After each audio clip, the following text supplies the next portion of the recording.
Let us sit down and find out how we can get together in one direction against one enemy and accomplish this job overnight. When soul singer and black activist Sam Cooke wrote the lyrics to his song, A Change Is Gonna Come, it was very direct and to the point. With some changes to it, the song was still digestible. In the year 2019, black folks continue to go through the change rather than direct the change.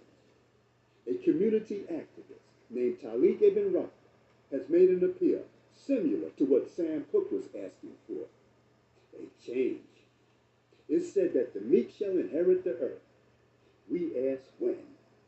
When will the landlords give the meek a free lease? Mr. Ebenrod is humbly asking for the state of Mississippi.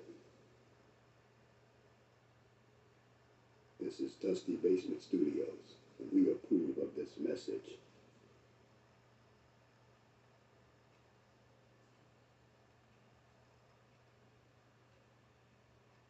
Right.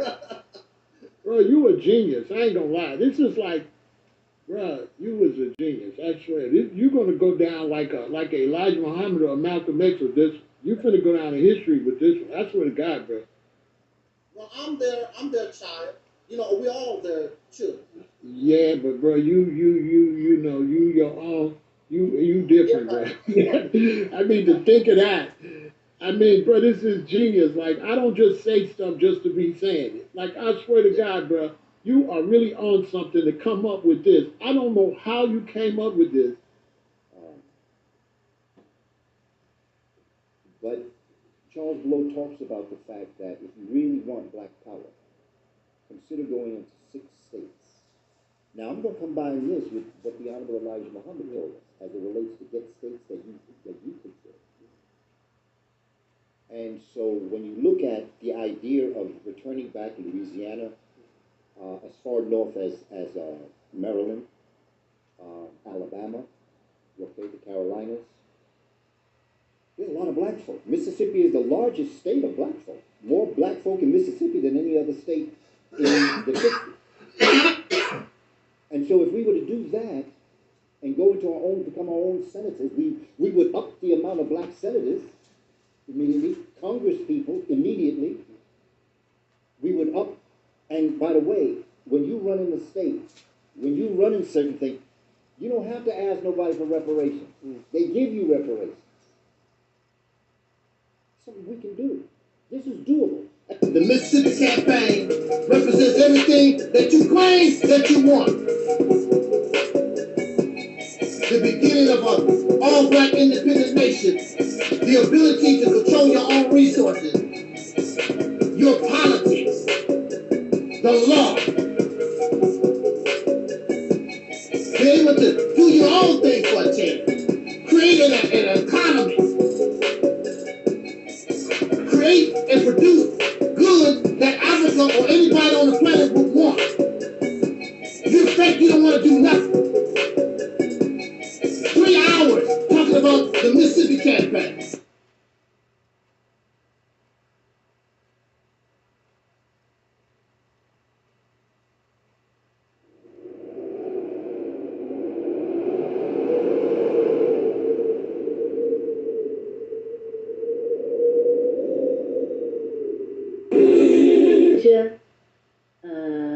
Let's see, Talik says, can you send a shout out to my platform, the Realities Temple on Earth Internet Ministry? Our theme this year is After Purge Comes the Heal. So shout out to your platform, Talik. All the best to you guys with continuing to stretch in perspective, to stretch in what is possible, and to continue to bring healing into the space of yourself and others. Yes.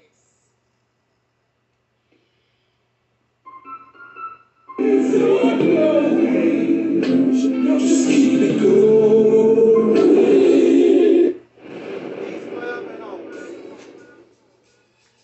Black people, it's all about the unity. There's nothing they can do with us, so ain't nobody do for me. Like the king, we make the plain simple. Bring it down to fire at reality simple. Reality simple. My black people, it's all about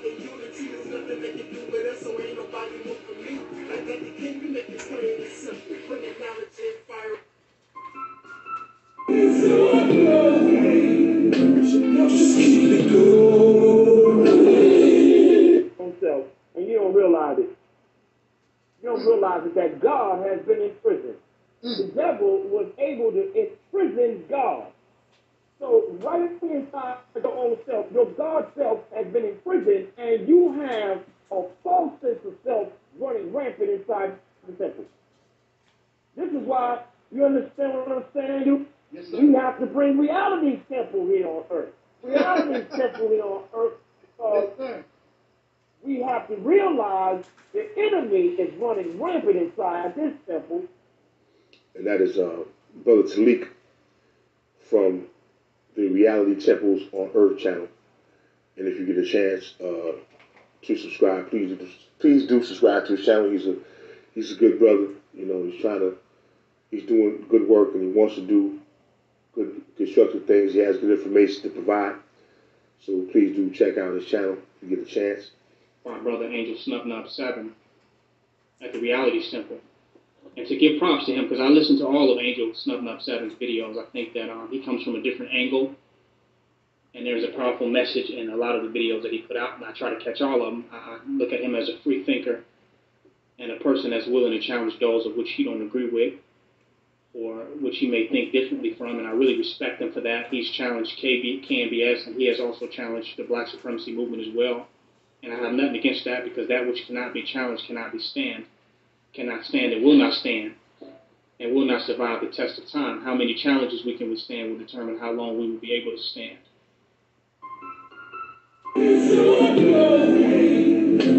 Just keep it going.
Brothers and sisters, this is Tangi Cox, the Black Sheep, and I am propositioning you to entertain just a little while of being in reality. And this is gonna hurt soul sisters and brothers, because a lot of us cannot accept reality. I empower you to, for 1 year, to subscribe to the Reality Temple on Earth. And at the end of 12 months, draw your conclusion of what have you learned in that amount of time. I empower you. You will never, ever, ever think, feel, or entertain nonsense ever again, period. I would like to see my soul sisters and brothers awaken. This requires time. You need to spend about a year watching, researching, and looking. Reality Temple on Earth is life-changing, and I stand on that.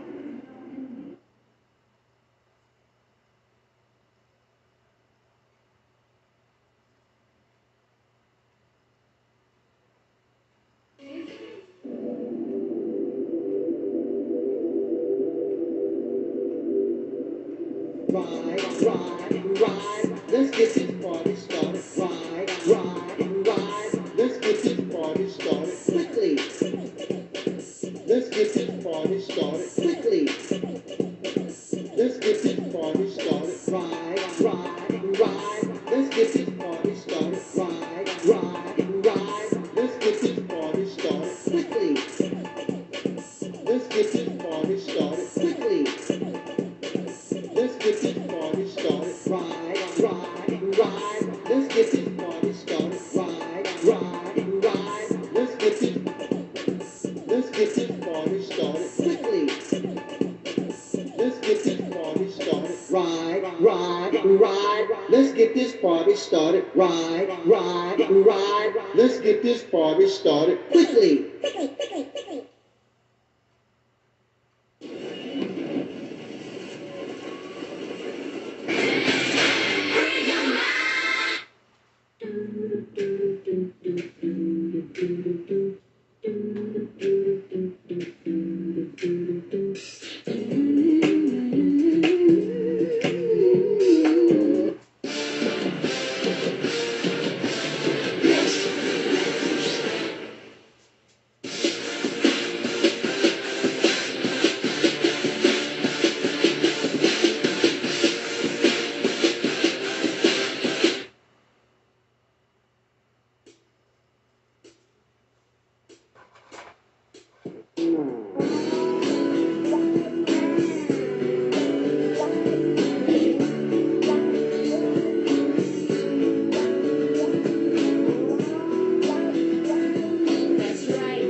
The game begins in 3, 2, 1.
Only 5 years old when her father was assassinated.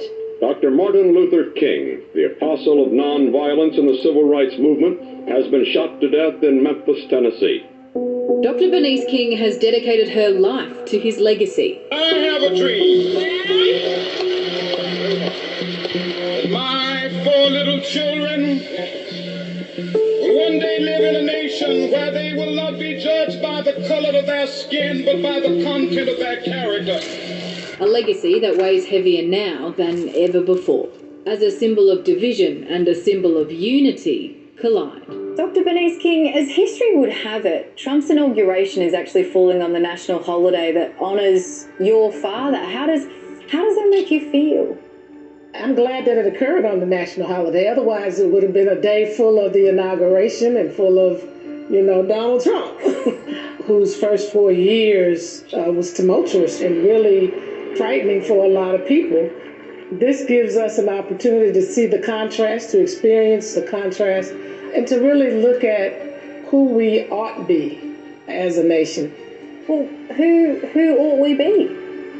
Well, I think we should be a little bit more compassionate and thoughtful about who we are, and we should work together collectively to create a world where everyone can share in the wealth of the world, where people's dignity and worth is respected, and where justice is a reality for all. I believe that what self-centered men have torn down, men other-centered can build up. You were just 5 years old when your father died, and I know they've heard you say it before, the world lost a prophet, others have called him that as well, but at the heart of it, Martin Luther King was your dad. What was he like as a father? So he would come in from traveling, and I would run up into his arms, and he said, okay, we're going to play the kissing game today. And then each one of us had a spot on his face. My two brothers were on either cheek. I was on the forehead. My sister was off to the side of the mouth, and my mother was smack dead in the middle of the mouth. And he called it sugar spots. And I would smack him right in that spot. I just remember him being fun-loving and just a very gentle man. Sometimes he would want to dribble the basketball in the house just to play. And it was as if he was not carrying the cares of the world. When he got with us, it was like his refuge. Refuge, that's the word, because I feel like from an outsider looking in, there's a lot of Americans who could use their own kind of refuge right now. We always hear about the United States, but it seems more divided than ever. What do you think your father's message would be for your country right now? I don't always like answering those kind of questions just because he's not here. I always like to just refer people back to his messages because, my father gave us this kind of perspective and view that we live in this large world house in different rooms of the world house with all of our diversity. And we have to find a way to live together. We must learn to live together as brothers, or we will all perish together as fools. That's the lesson today. Every day we wake up, we should think about, is what I'm doing helping us to learn how to live together, or is it pulling us further apart? That's the biggest message for me from him. You talk about Donald Trump's first presidency as being tumultuous. That was the word you used to describe it. What do you think his next presidency will be like? Who knows? He could surprise us. He could do some things that will be beneficial to the nation. But I like to say, let's not give him too much airtime. Let's realize that the responsibility for moving our nation forward and moving any nation forward is the responsibility of the people to make sure that we are constantly cultivating and protecting our freedom, justice, and democracy, and doing it in the spirit of nonviolence. It's about relationships, right? And that relationship between Australia and America has always been there. It's always been strong. But what is this that I hear about your relationship to Australia maybe being even deeper on a personal level? I visited Australia, Sydney to be exact, and something started stinging me, and I got bit by a blue bottle. And I was hitting it and trying to get it. It was wrapped around my ankle, and I was trying to get it off. And when I finally got disconnected from it, a gentleman, an Australian, came over and said, hey, you need to go get in the cold shower quickly because it could be very dangerous. So I was like, oh my God, he saved my life. So an Australian saved my life, and that's why I'm sitting in this chair today doing this interview. See, we are always happy to be a little part of your story. Dr. Bernice King, it was really wonderful to chat. Thank you, I appreciate it. So interesting the contrast that the colliding of these two dates provides, and that idea.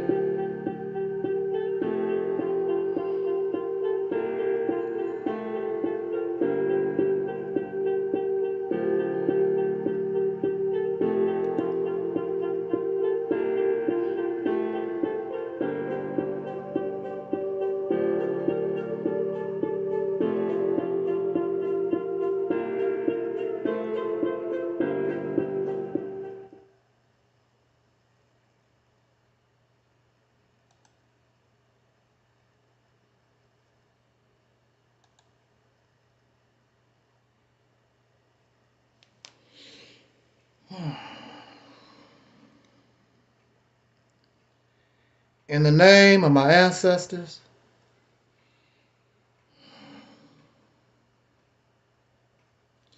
peace forever and always, and welcome to another spontaneous edition of what we call the Realities Temple on Earth Internet Ministry.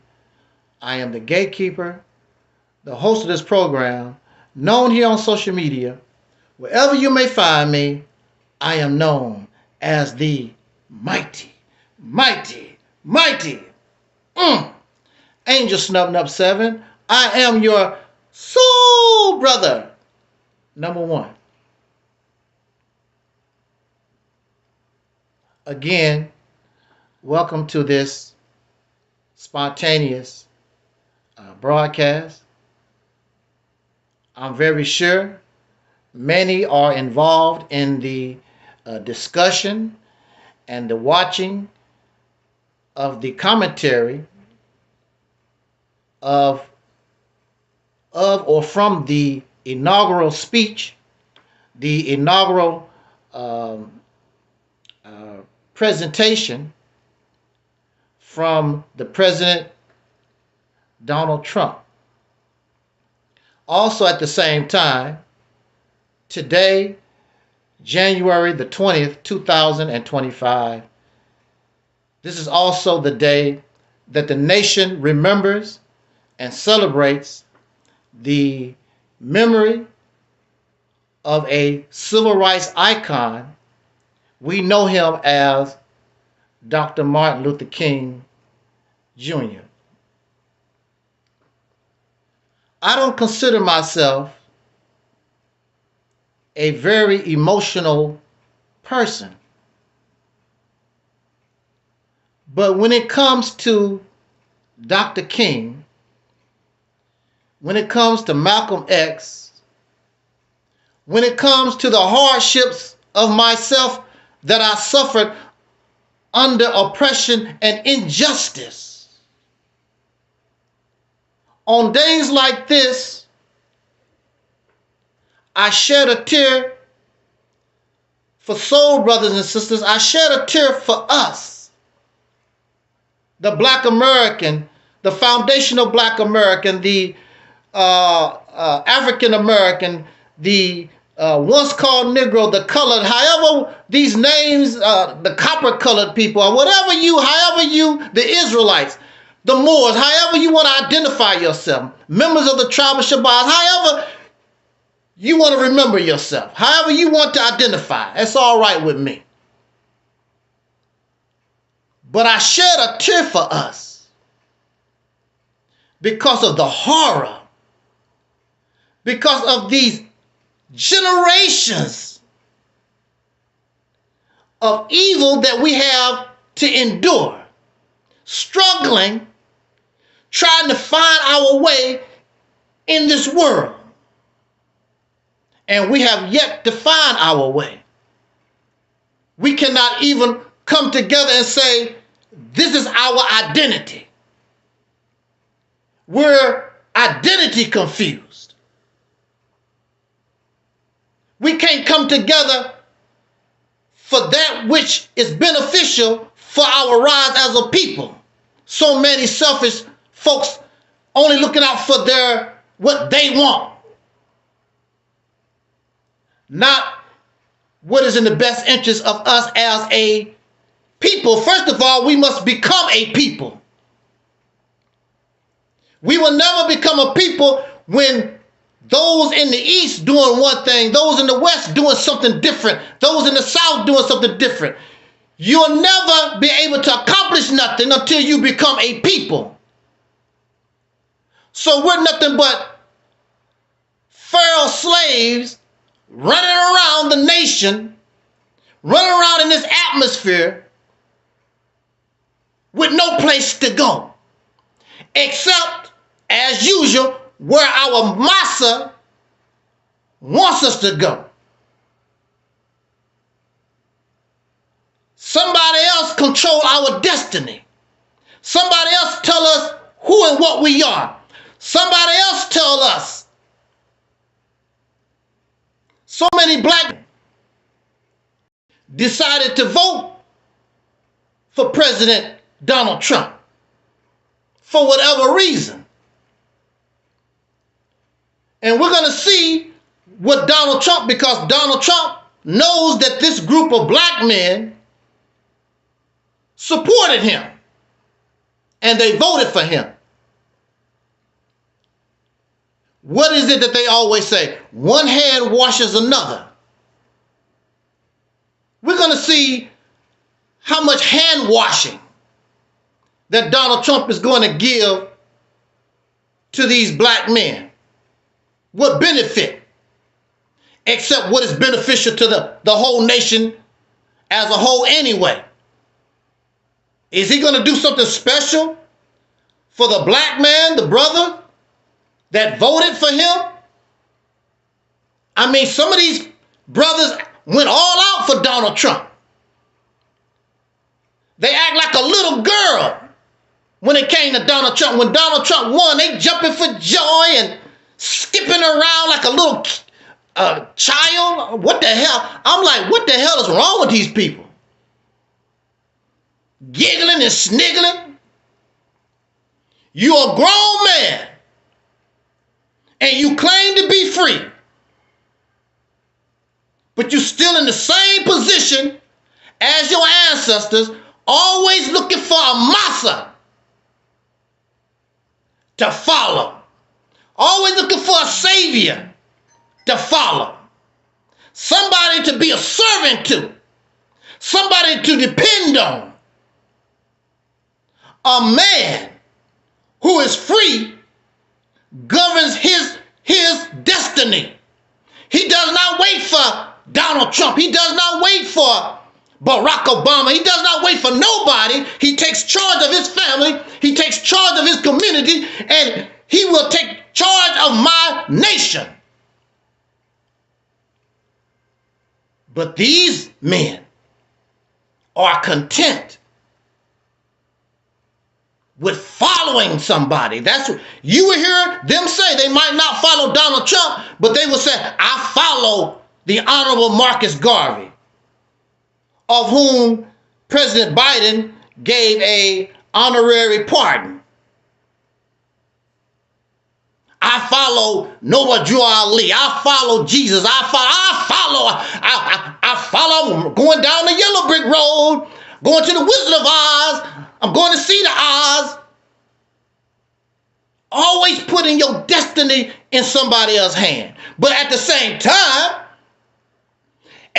time, they want to be treated, called a man, and respected as a man. You're not going to be treated and respected as no man when you are a follower, when you are a servant, aka slave. And then these men get very angry at the sisters because the woman supposed to follow you, follow your lead, follow your example. You're the leader.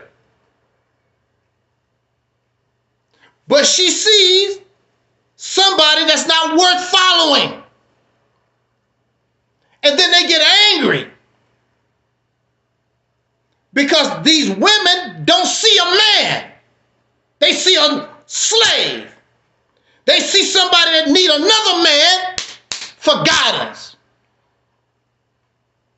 If you leader, you're supposed to have creativity. If you're a leader, you're supposed to have wisdom. You're supposed to have the ability to lead. And you waiting for Jesus. You waiting for Muhammad. You waiting for Donald Trump. You waiting for aliens to come out the sky. Whatever you waiting on, Mr. Man. And that is why men don't like my channel. Because I put the burden on us because we say, I'm the leader. You say that you follow God and the woman's supposed to follow you and the children are supposed to follow the parents or mother while you follow the white man or some fictional person in the Bible that you got from some foreigners riding camels in the desert. You can't even read that language. You need a translation because the message was not for you. But the Massa translated so his slaves can understand. You a slave. No, brother, the Bible comes from Africa. You ain't never lived in no Africa. Have nothing to do with you. You weren't even in existence. Those books was meant for somebody else. And they rebelled. Woo! They rebelled against it. And they continue to rebel against it. These books you follow has caused more harm to humanity than good. Endless wars. Support racism. Support sexism. These so-called holy books from God. They talk about love but produce hate. These holy scriptures, these books have done nothing to uplift humanity. If it did, we would be in a better position, a better condition in life. That's not my fault, that's the reality. You can argue and be upset all you want to. That's a losing debate. It's quite obvious. We see it every day. There's a church, there's a mosque, there's a synagogue, there's a temple on every corner all over America, around the world, and look at the condition of humanity. You have people in Africa, in the Sudan, still starving, still in civil war for decades.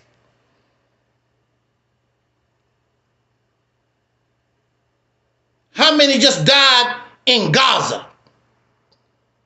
How many have died in Ukraine? But you have all these peace-loving people who believe. And one of the first commandments is, thou shalt not kill. And the only thing they have done, these so-called believers, is kill. And those who claim they believe, when they are given the order to kill, you go out and kill. When you should say, no, my God teaches me thou shalt not kill.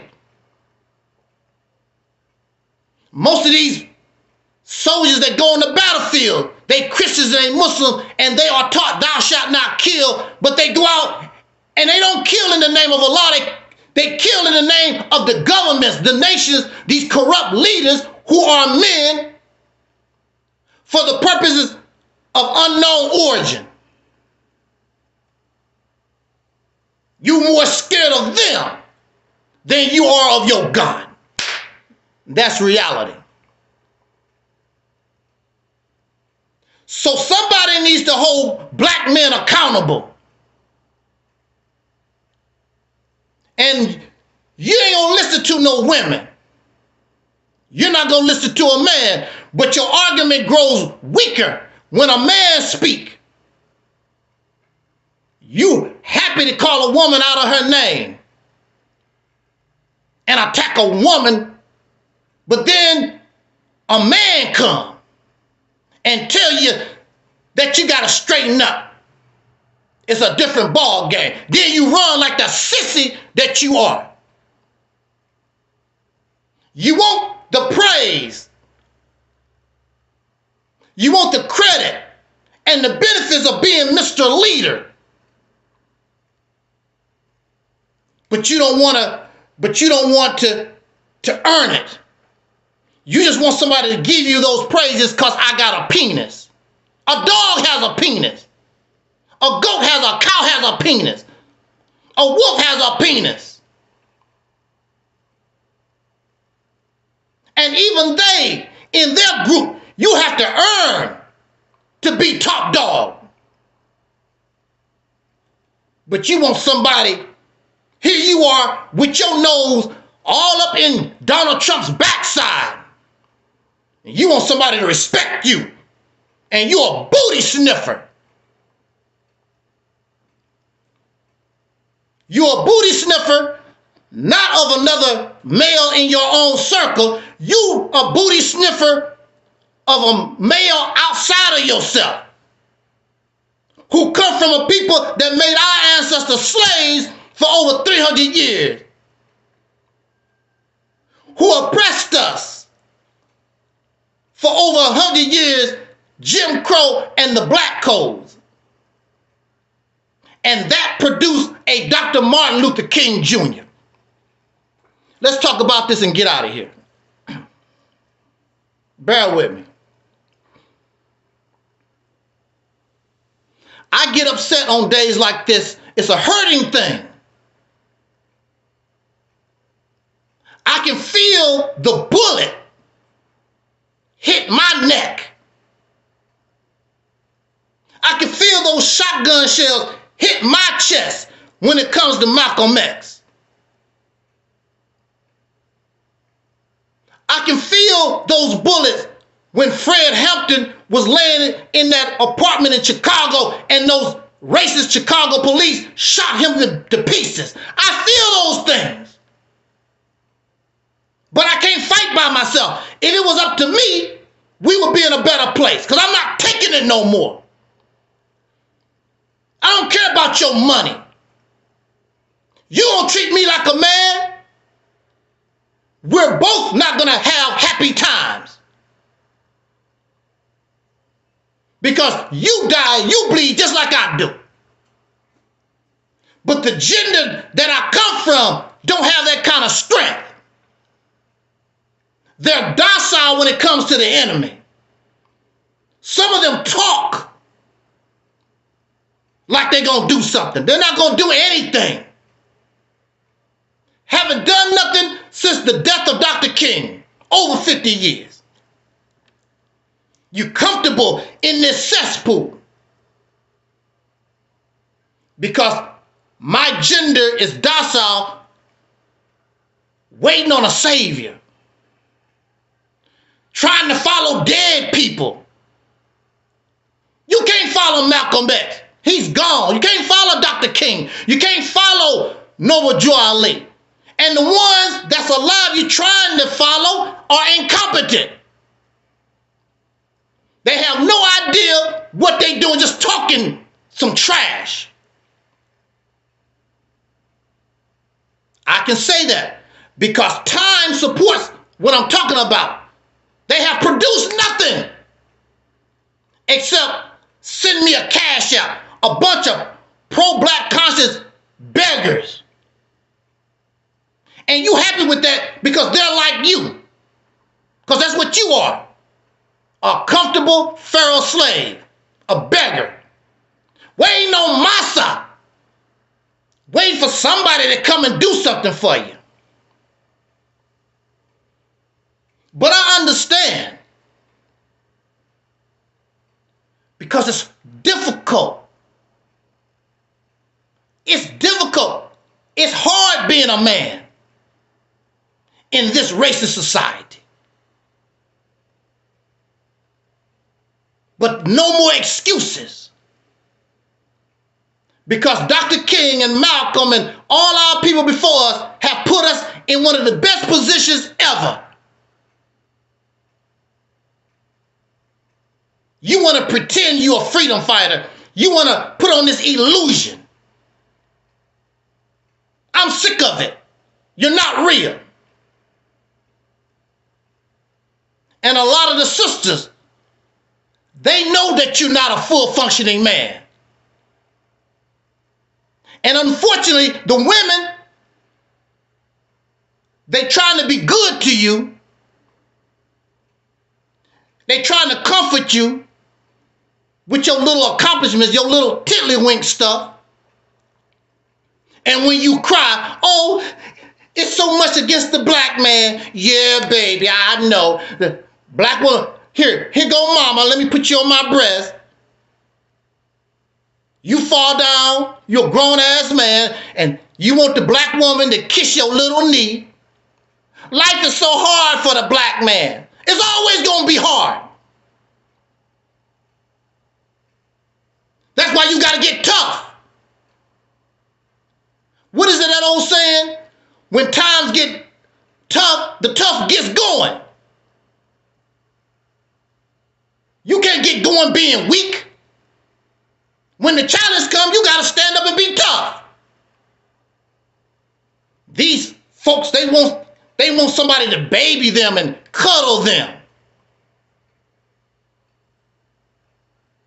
I don't do that. That's why they don't like me. These men get away from me real quick. Because I hold us accountable. I have to hold us accountable because you call yourself the leader. The head of the household. The head Negro in charge. Mr. Protector, Mr. Provider. You don't provide a damn thing. You don't protect a damn thing. But you want the benefits. I don't do that. Not to make mockery. But you have somebody like Dr. Umar Johnson building a school for the last, 12 years or so? Like, damn, are you serious? And you accept that. They accept that. There's only 12. It might take 20, it might take 100 years. You gave this man thousands, millions of dollars. If he died today, that's the end. Who's going to build a school? He don't even have a backup plan because he's not going to build nothing anyway. It don't take no 12 years to build a school. If you can't get what you want, then you have to go smaller. But you're not going to do that. Your intention is not to build anything. The only reason why Dr. Umar Johnson got that garbage dump that he called a school, because of the pressure. I got to do something. That's the only reason why. But we like hanging on to false hopes and dreams. The children that's supposed to go to the school are adults with children of their own. We accept this. That's unacceptable.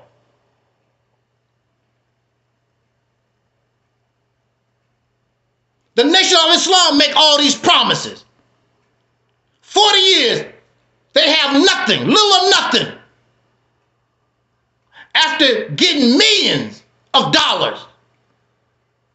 And that's acceptable. But if the President of the United States was doing the same thing, the American people have all kinds of videos. And you won't be president long. That's what happened to Joe Biden. Because Joe Biden was not producing. If Joe Biden was really producing something, he would have easily won. There would be no need for Kamala Harris and all that other stuff. But Biden was not producing anything. It's like what you was choosing, the best of two evils. Oh, well, I'd rather take another chance with Trump again. Because Joe Biden was doing, he was terrible. And a lot of these leaders, so-called leaders, black leaders, it would happen to them.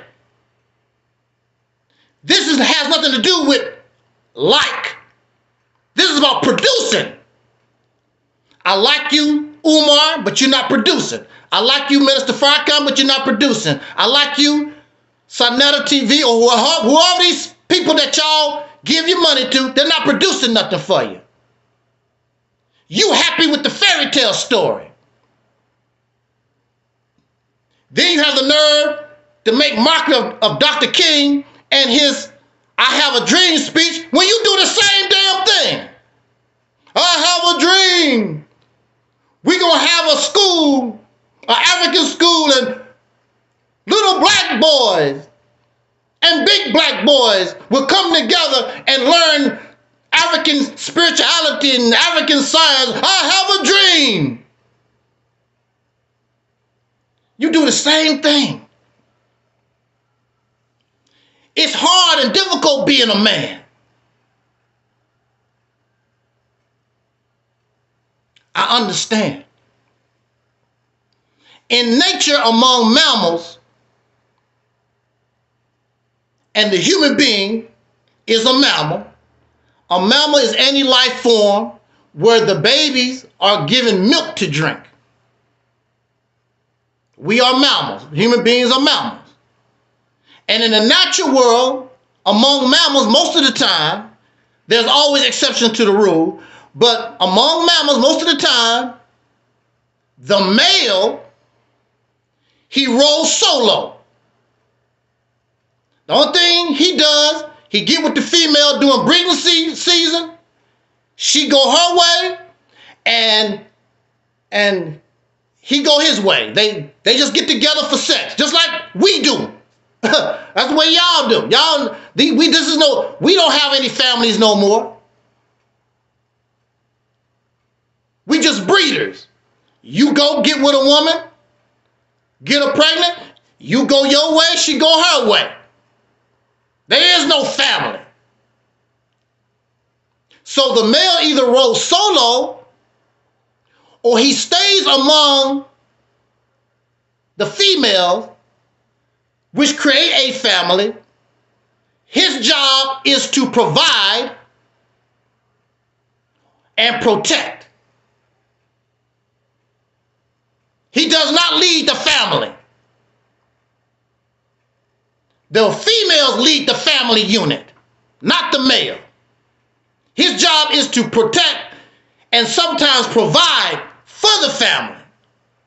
She's responsible for raising their offspring. Always exceptions to the rule. In gorilla life, the male is the leader, but he still don't raise the family. It's the females.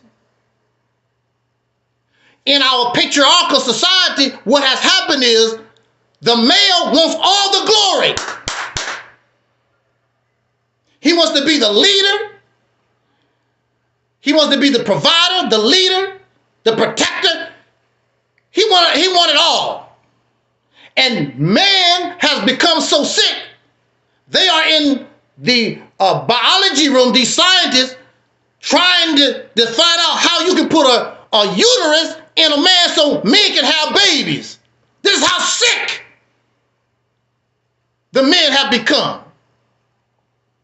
You want it all.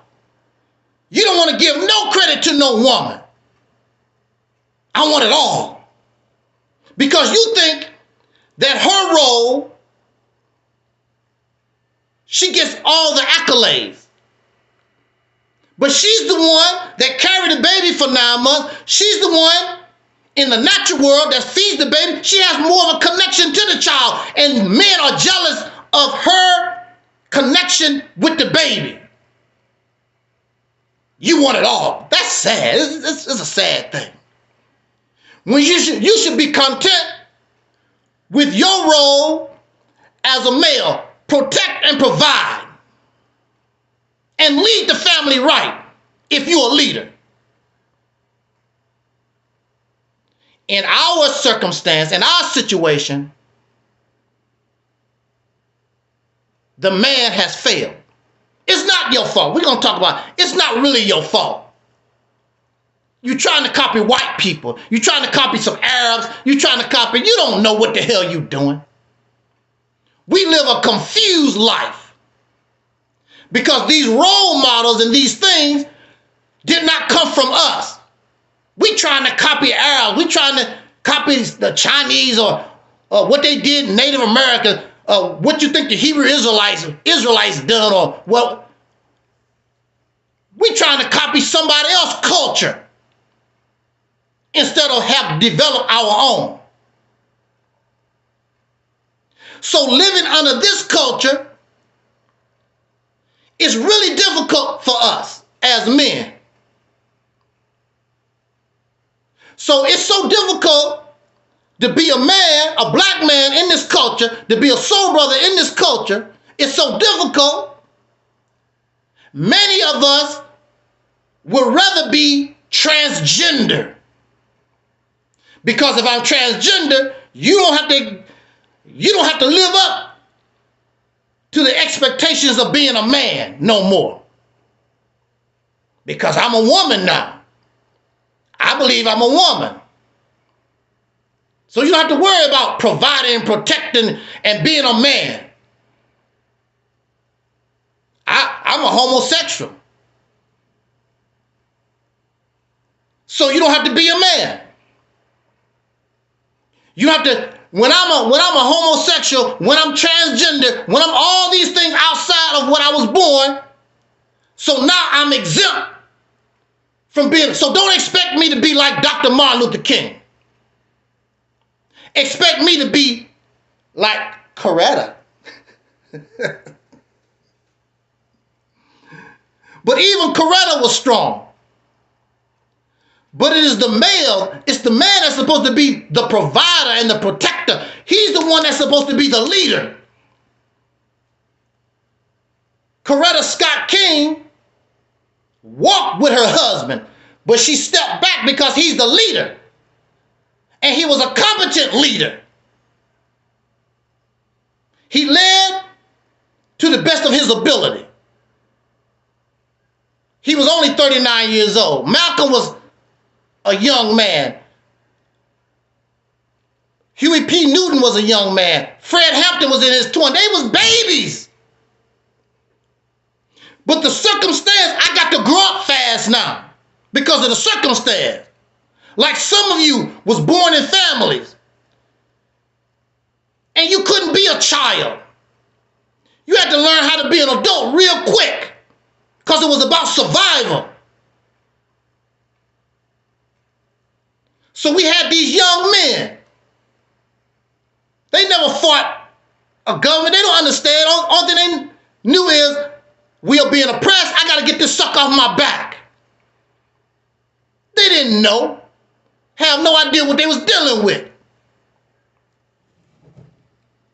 So if I'm transgender, if I'm homosexual as a man, or bisexual, or trisexual, or some of these other new stuff that they got coming out, I no longer have the responsibility of being a leader of nothing. I no longer have the responsibility of being a provider and to protect anybody. But it's not our fault. I'm not saying it's all our fault. Here we are, our ancestors was 300 years or more on a slave plantation. You was denied and have no idea of what a full functioning man is supposed to do. 300 years. You can't become a man simply because somebody set you loose. You've been under the rule of of another man for 300 years. You never had to function like a man. You don't even understand. Everything that was done for you came from your massa. And that's the same mindset that you have right now. You need a massa, somebody to follow, somebody to serve.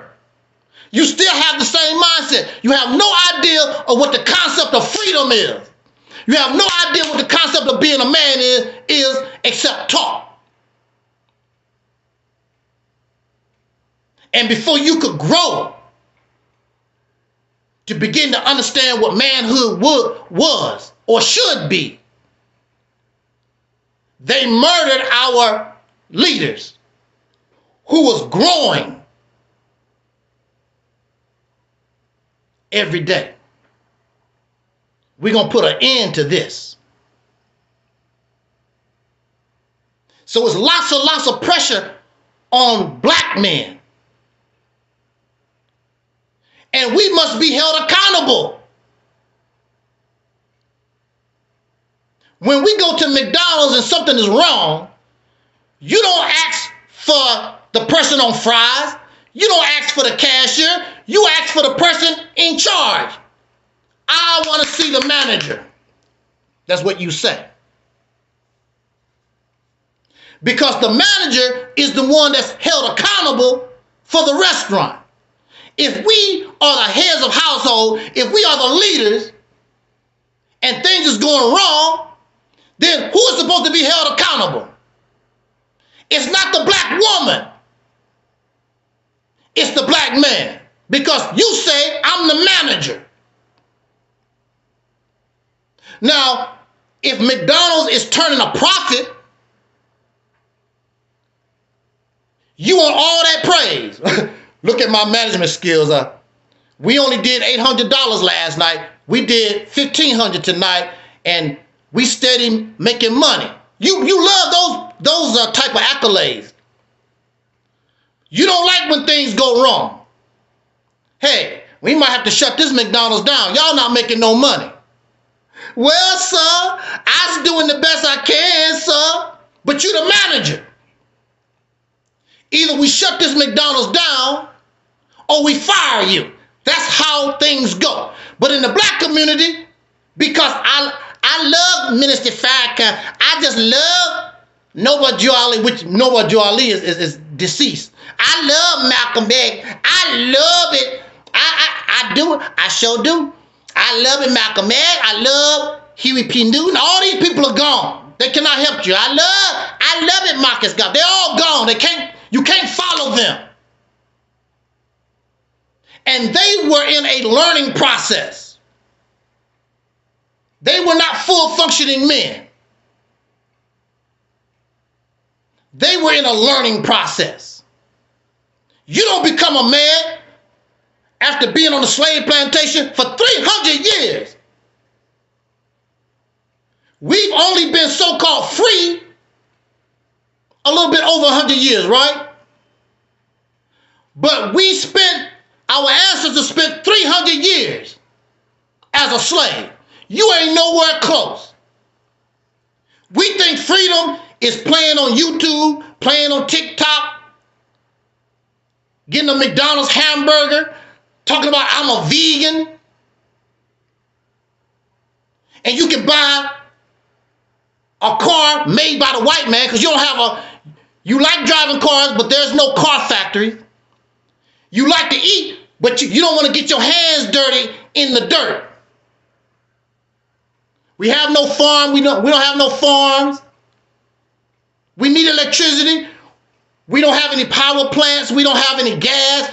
We don't have any rubber for our car. We don't have nothing. Because we know massa. Daddy gonna take care of you. That's how children act. Children don't trip off the electricity they use. They don't trip off the paper, the toilet paper. They don't trip off the deodorant that you have to buy and the food in the fridge. They don't trip off it. Mommy and daddy got it. And that's how you act. Supposed to be a free man, free woman, but you depend on the white man got it. Donald Trump got it. Let's vote for Donald Trump. Massa take care of us. That's your attitude. You don't think and you don't act like a full functioning man or woman. And you can't handle the pressure that comes with being a full functioning man. And the women that you like are the ones that don't hold you accountable, make excuses for your failure. And she's suffering right now. She's suffering. So you can feel good. In a family, the money comes to the family. But brothers get all upset because his wife, his girlfriend, make more money than I don't feel like a man. You damn fool, the money coming to the family. Who gives a damn?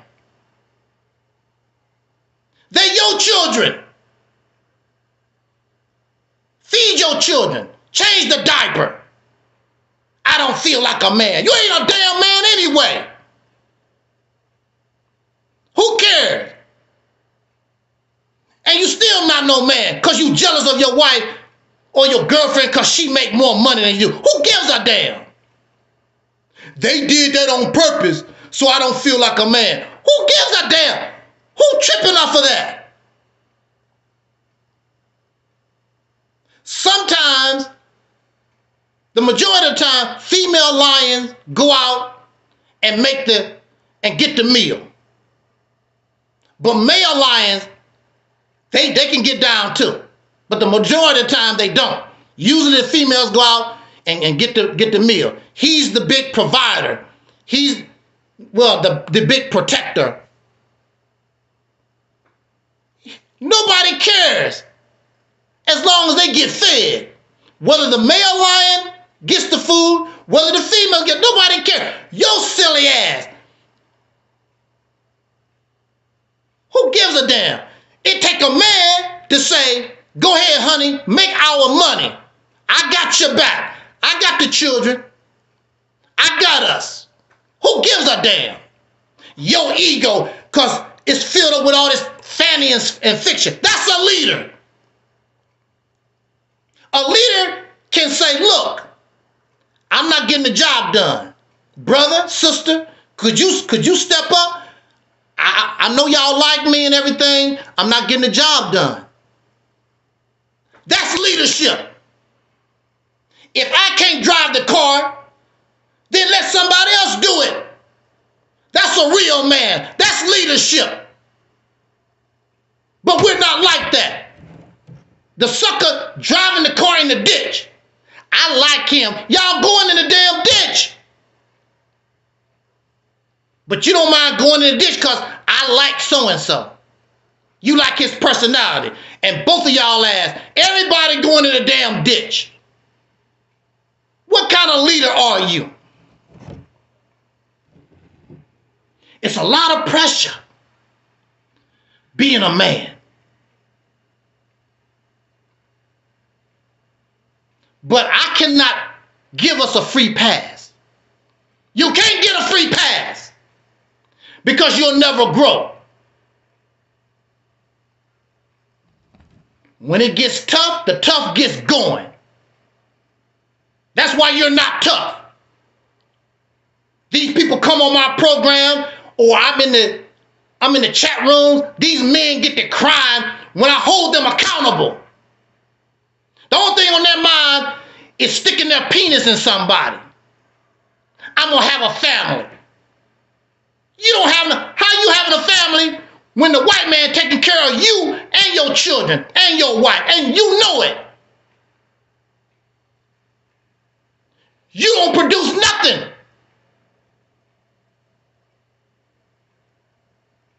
I asked the brother on the platform, show us anything in your house you produce. You go out and make money, but the white man and the Chinese or somebody else is producing. You just a consumer. You buy, you ain't producing a damn thing. Your baby milk come from the white man. Your toilet paper come from the white man. Your electricity come from the white man. And your wife and your children, even your dog Scruffy, know where all these things come from. You can't Mr. Man, Mr. Warrior, who the hell you protecting? You can't even protect your damn self. Talk about, I protect my, you don't protect nobody. White man come to your door, put false charges on you. Only thing you're going to do is give up. Get me a lawyer, baby. That's the only thing you're going to do. I know I didn't do nothing. That's all you're going to do. He go up in your house, take your little guns away from you, and you go to jail. Mr. Man, Mr. Warrior. I've seen stories where Caucasian men, and I'm not saying some black men haven't done this. I've seen stories where some Caucasian men, you ain't coming up in my house. I don't care who you are. And there's a gun battle. You ain't coming in my house. We give up quick. When the white folks, the FBI, CIA, whoever, when they come to our house, we talking all this stuff. I protect. They ain't gonna protect a damn thing. How many stories where the police roll up on these black conscious folks and they actually have guns and stuff? There's no gun battle. They just throw the guns down. What did I do? What did I? And they go to jail. They go to jail, end up paying these white folks a lot of money for lawyers and post bail or whatever. And a lot of them are on probation right now. Mr. Man, Mr. Warrior, Mr. Protect. That's why they don't like Angel Snub Nubs. Because I got to call my gender out. You're not a man. You're a man because you have a penis. You're a man of low quality. I'm not going to say that you're not a man. You're not high quality. And if a woman want low quality, don't complain because you ain't getting nothing. Because you're supporting low quality men. And you don't want them to be high quality. You keep baby and cuddling them, kissing their little knee. They can't get strong. When you're a boxer, you got to take on the best so that you can get strong. What is it that they say? Steel sharpens steel. These guys don't have any steel. They're not steel. So how they going to sharpen against steel? Ain't nobody no damn steel. You're a slave on the plantation. Steel sharpens steel. You have not become steel. You don't even know how to make steel. Where your steel plants?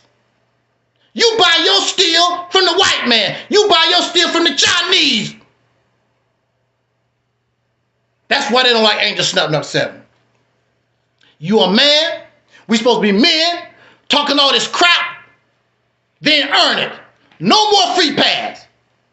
That's a disservice to the women. It's a disservice to the children. It's a disservice to the boys because the boys looking at us as examples and we pitiful. The only thing they're going to see as an example is be pitiful like us. And they believe doing little or nothing, but they get the benefits of being a man. No, no, no. No.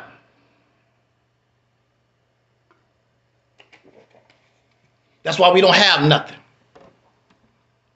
So 300 years, a slave on a plantation. Then over 100 years of Jim Crow and the black codes. You did nothing, really, in 100 years. Then in the 1960s, you begin to see the rise of people like Dr. King and Malcolm X and others. Because you prayed for them. You said that you prayed to God for Dr. King. You prayed to God for these leaders. And then when they show up, you don't support them. You hate them. You like them now because they dead. You like Elijah Muhammad because he's gone. You like Malcolm because he's gone. all this support, all this love. Those people, when they were alive, there was nobody loving them like that. Many black people did not like Dr. King. They did not like Malcolm. What was it? The preacher didn't even want Malcolm's funeral in the church. Here you are talking all that I love everybody stuff. We want to have Malcolm X funeral at the, oh no. Don't bring that. Oh no. What about the love of Jesus? Oh no. Don't even like them. So your rejection of me don't hurt me because I understand. I know why you don't like me. It's nothing personal. I'm asking you to do too much. You're comfortable in the damn cesspool. So the white man, the racists, the enemies, they found a slick way and they crushed the rebellion, the civil rights movement, the so-called Black Revolution. Murder your leaders, kill the head and the body falls. Easy concept. Somebody should have been able to keep Malcolm X's organization going. No, when Malcolm died, that was the end. When Dr. King died, that was the end. When Elijah Muhammad died, that was the end. When Marcus Garvey got deported, that was the end. When the leadership of the Black Panthers went into confusion and they died off or whatever, that was the end. Kill the head, that's the end of it. Dr. Umar Johnson died, that's the end of the school. So either they kill us and there's nobody to take their place. Here we are acknowledging the 47th president of the United States. If something happened to Donald Trump, the beat goes on. In the history of this country, presidents have been assassinated. Some of them have died off of natural causes. The country keeps moving. But in our case, when our leadership died, when something goes wrong, that's the end. How old is Walmart? What was his name? Died a few years ago, the CEO of Apple. And he died. We still have Apple. Apple didn't miss a beat. They kept rolling. But when it comes to us, when the big kahuna dies, that's the end. But I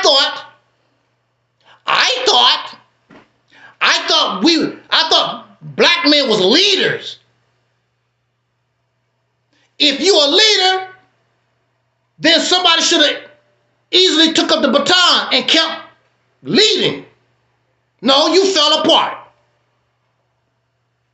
Because you're not leaders. The only thing you know how to do is follow. Only thing you know how to do is yes sir, no sir, yes sir, no sir. That's all you know how to do. A servant. And you willing to serve anybody. Even invisible stuff. Who you following? Right over there. I don't see nobody. Right over there. Where they at? You follow invisible people. You follow invisible folks. Trying to follow dead people.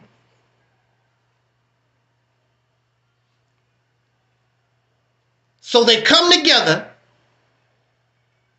And we come together January the 20th, 2025, the same day as the inauguration of Donald J. Trump for the second time. And we come together, they come together for the celebration of Dr. King's life. So usually, when you celebrate a birthday, people give gifts. I wish you a happy birthday. I'm going to give you a card. We go out and we buy a gift. Happy birthday to you. What is the gift that we give Dr. King? So far, the only thing I've ever seen, they built a statue. They put a rock in the state capitol.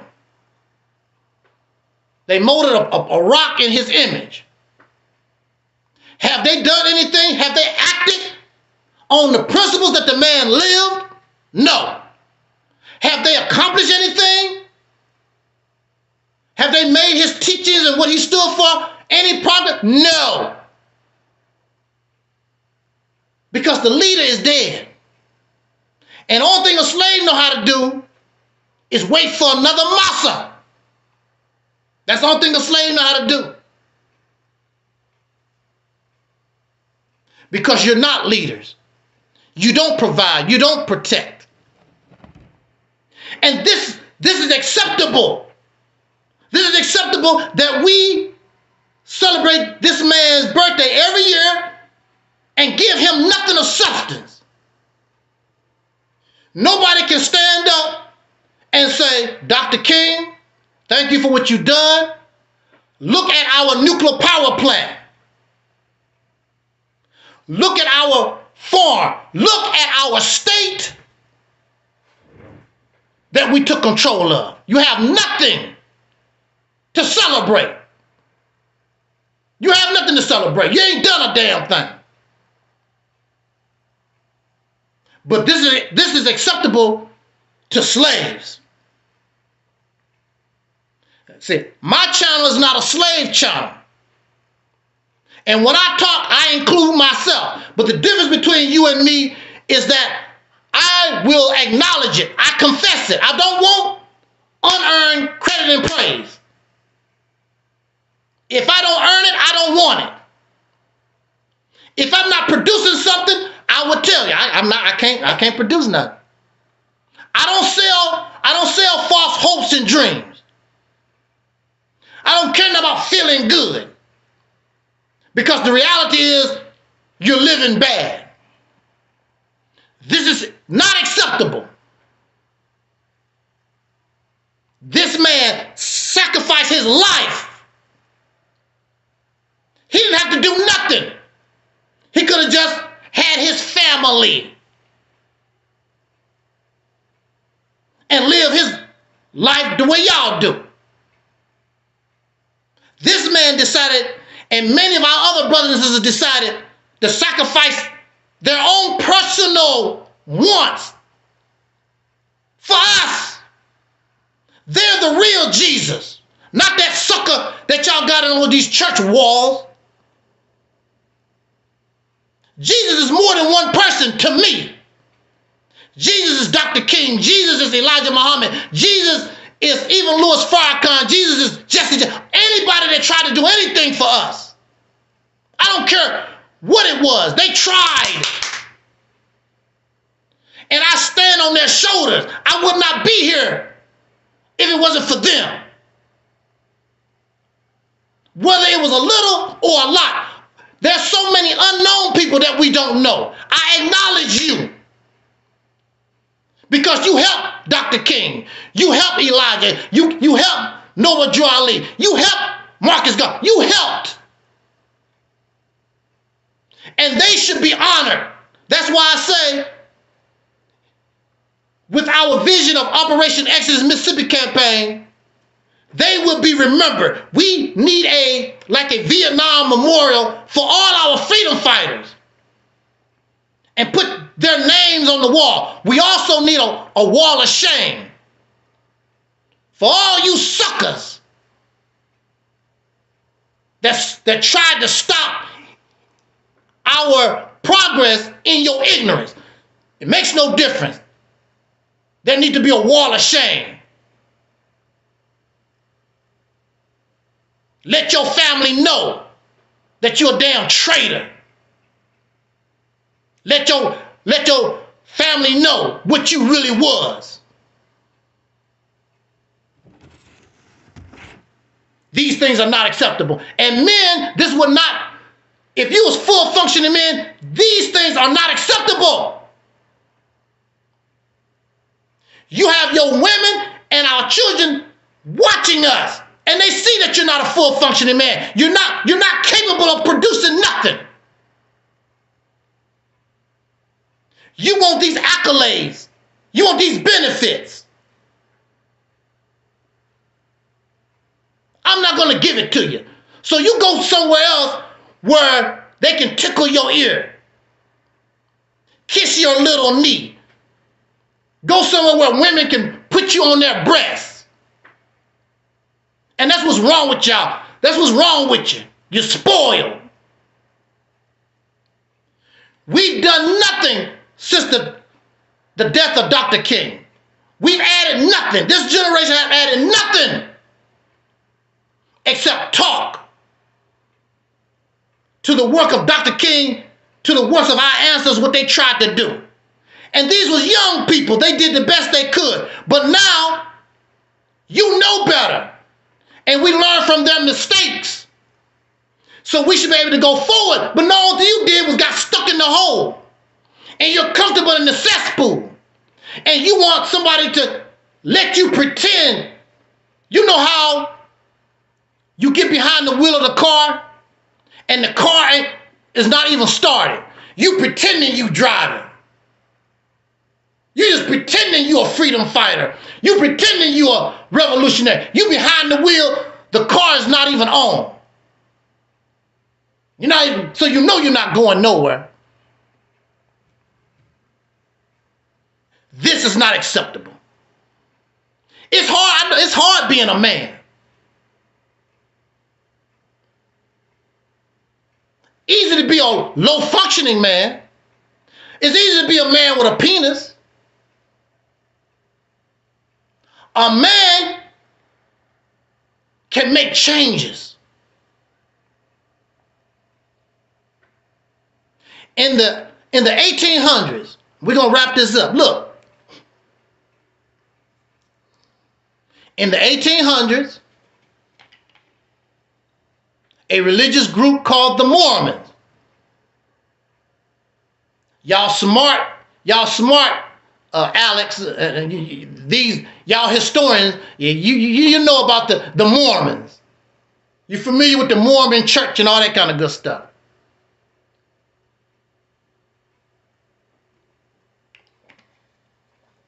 The Mormons was highly crucified.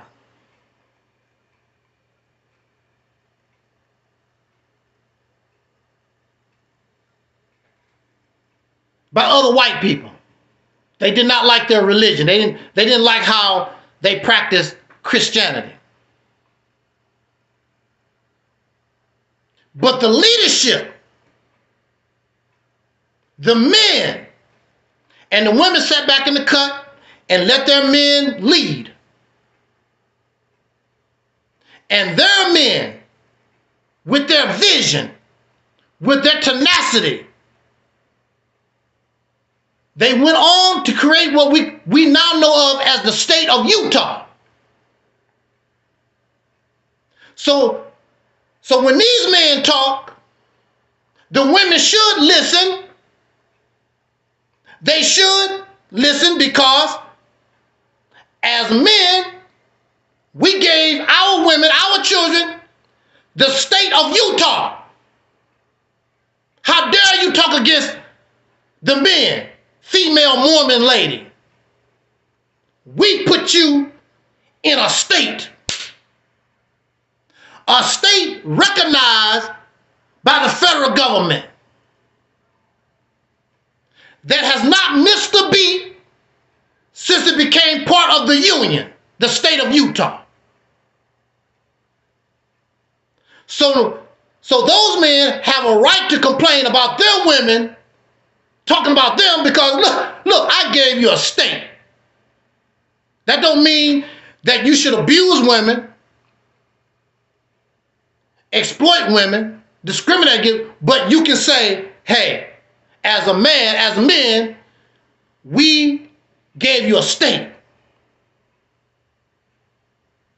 And especially in the beginning of Utah, the men built the houses, they brought in the water, they got the food, they did all the things man's supposed to do for his family. They protected their women against rogue Native Americans, even other white people that was coming through the territory they didn't like.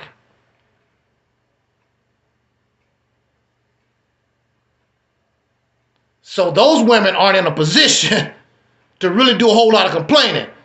They have a whole state.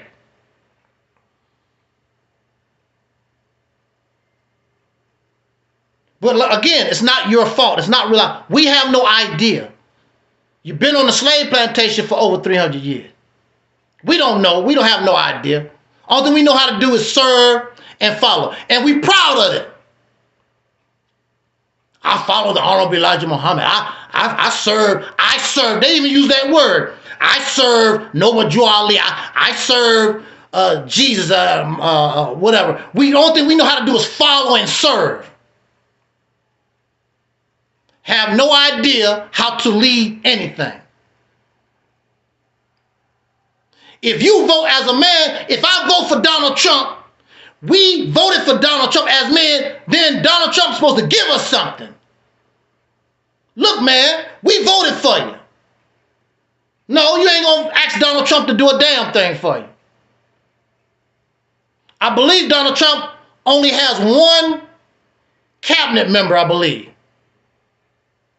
Everybody else is Caucasian. I don't even think they Hispanics or nothing. Just all Caucasian people and one African American. But you happy because you had an opportunity to vote for your massa. You feel good. I seen people like Charleston White dressed in the American flag. Donald Trump, my man, he won. How embarrassing. And then thousands of men with Charleston White. They listen to this guy. He's nothing but a happy slave. And there you go jumping and you a happy slave too. But it's not your fault. You don't know any better. You've never been independent. You never had your own nation to run. The best experience we ever had was all black towns. And of course, as you know, the enemy destroyed them. Because see, it's a natural, we're going to say this and get out of here. It's a natural progression. That you go from governing your own neighborhoods, developing your own towns, then you graduate to your own city. You got the next step has to be your own state. And that's what got the white folks, the racists, upset. Because, see, you don't understand, but they understood. If these black people are creating towns, and then they start creating cities, you begin to understand government. You begin to understand how to rule yourself. And you wasn't getting, and they wasn't getting any help from the white man. They was doing all this on their own.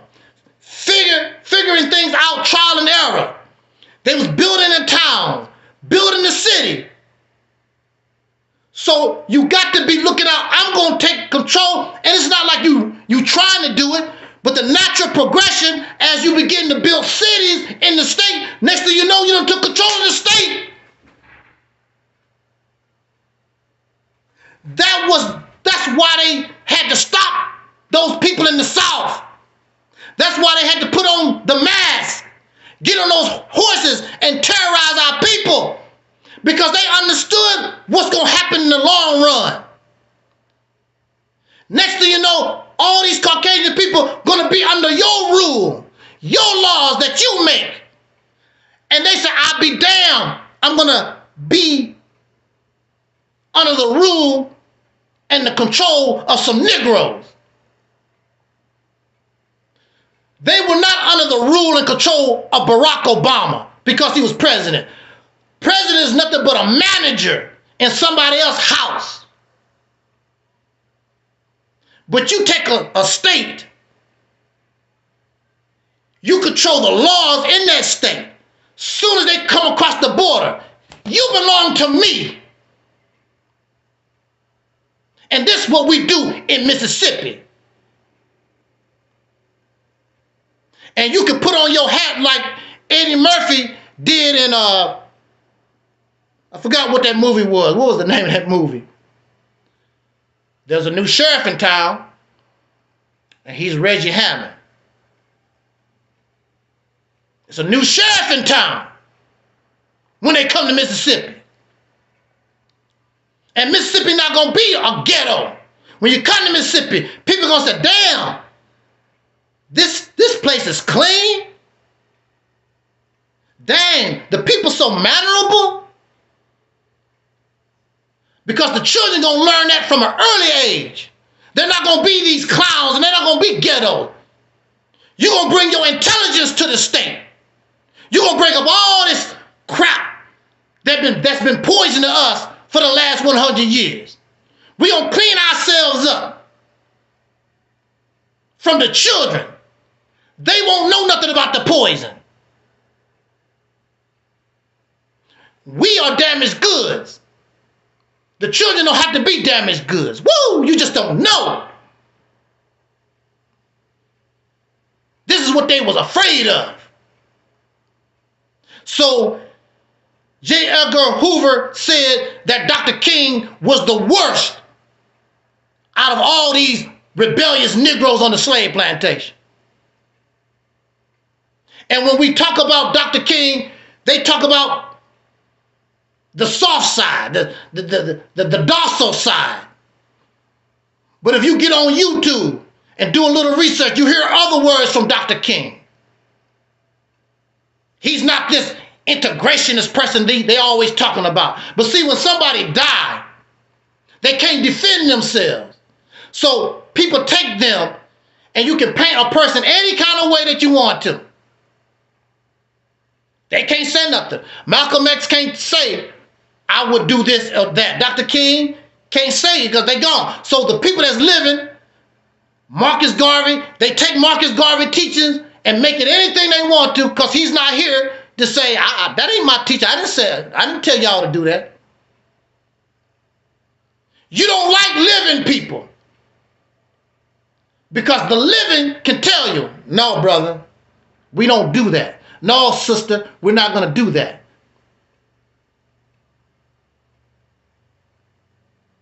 Because unfortunately, with leadership, sometimes leaders have to do things you don't understand. Just like when we were children. Your parents said, don't do this, don't do that. You don't understand it. You get, I hate you, mama. I hate you, daddy. Because you didn't understand their wisdom.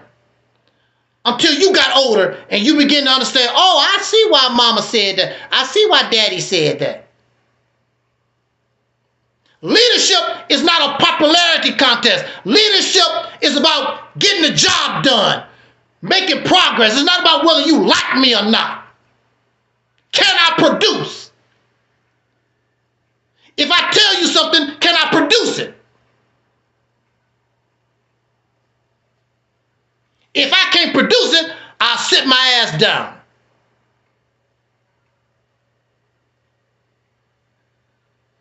A lot of people talk about Angel Snub 7. Call my bluff. Call my bluff. Help me like you helped all these other leeches for all these years. Give me your money. Give me your time. Give me your support. Call my bluff.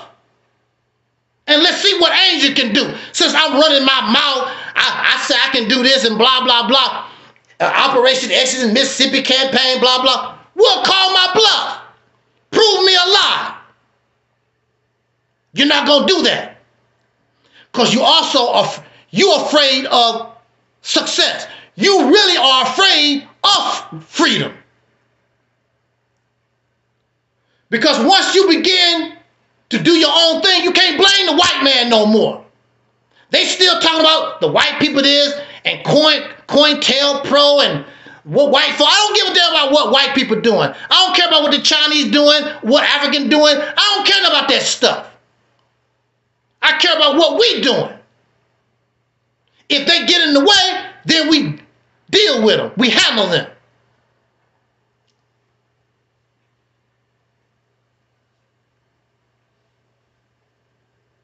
So we have Dr. King, and we have Malcolm X, and we have the Panthers.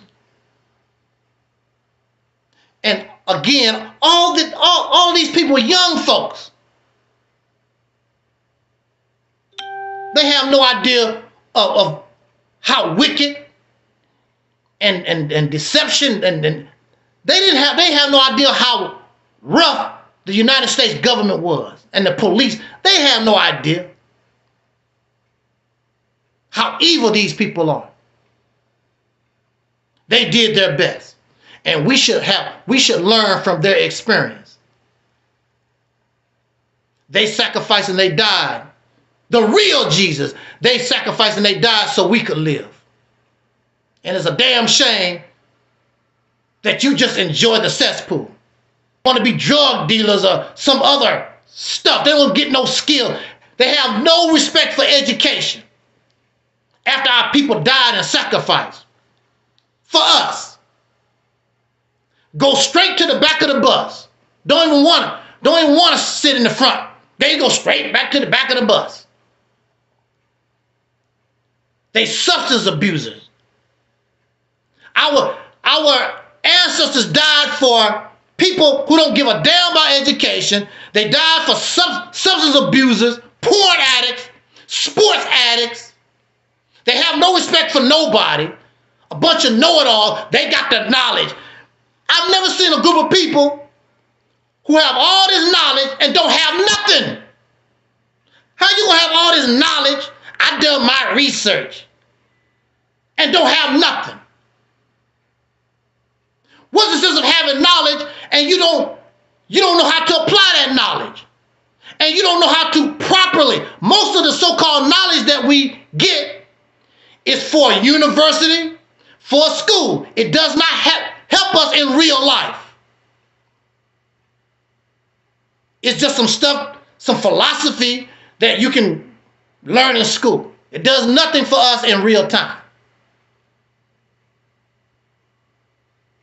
I'm surrounded by black men who talk about I'm a protector, I'm a leader, I protect. Where was your protection 300 years on the slave plantation? You 300 pounds, 6'7", on the slave plantation. Yeah, massa. Where you want this hog, massa? You big and strong enough to pick up a whole hog, and massa is a 98-pound weakling. Take that pig over there, put it over there, boy. You 300 pounds. Pick that pig over there, boy. And it's the same today.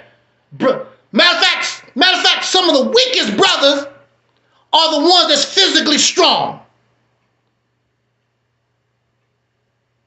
They on the football field, going up and down the court, chasing a ball, chasing a basketball, chasing balls, chasing balls. These big, strong men. I'm a boxer fighting. Never the enemy. The enemy put you in the boxing ring. The enemy put you on the football field and knew nothing but a damn gladiator. The same stuff they did on the slave plantation. The same stuff. And what they say? I'm getting paid. I'm getting paid. And you could die in the boxing ring. You could die on the football field. And the people that put you out there, they don't have to do nothing. They just sit back and collect money. They don't dribble basketball. They don't punch nobody. They just sit back in the cut, collect money, and make bets on your slave ass. That's what they do. And Dr. King and our ancestors, they died for you. That's why I said, I'm not going to do that. I'm not going to sacrifice my life and suffer for these non-worthy people. I'm not going to do it. You profane, disrespectful, you're vulgar, you're nasty. Nasty and evil and wicked like your slave master. A bunch of know-it-alls, don't know nothing. Black men's supposed to be a protector. You can't even protect your damn self. So some sisters that's gay or lesbian, they came up with Black Lives Matter because of police brutality against men, not black women, because of all the police brutality against black men. And then y'all suckers, your weak ass, you want to hate on the sisters for what they done, but you didn't do it. You can't even defend yourself. So the women created a group, and they got these people off your back a little bit. And you a hater. Oh, that's a lesbian group. The white man, I don't give a damn where they got the money or whatever. You benefit. Black men benefit. Some of these families have got paid. Like you like to say, oh, I got paid. A lot of these families got paid because of Black Lives Matter. Not only the sisters that created or whatever, a lot of these families, they got paid. George Floyd family got paid. Because that's all you care about. Getting the white man's money. Because you can't produce no money that you give value to. So you got to wait for another man to pay you. We can live in a society where we don't even need no damn money no more. We can practice the barter system. We don't need money no more.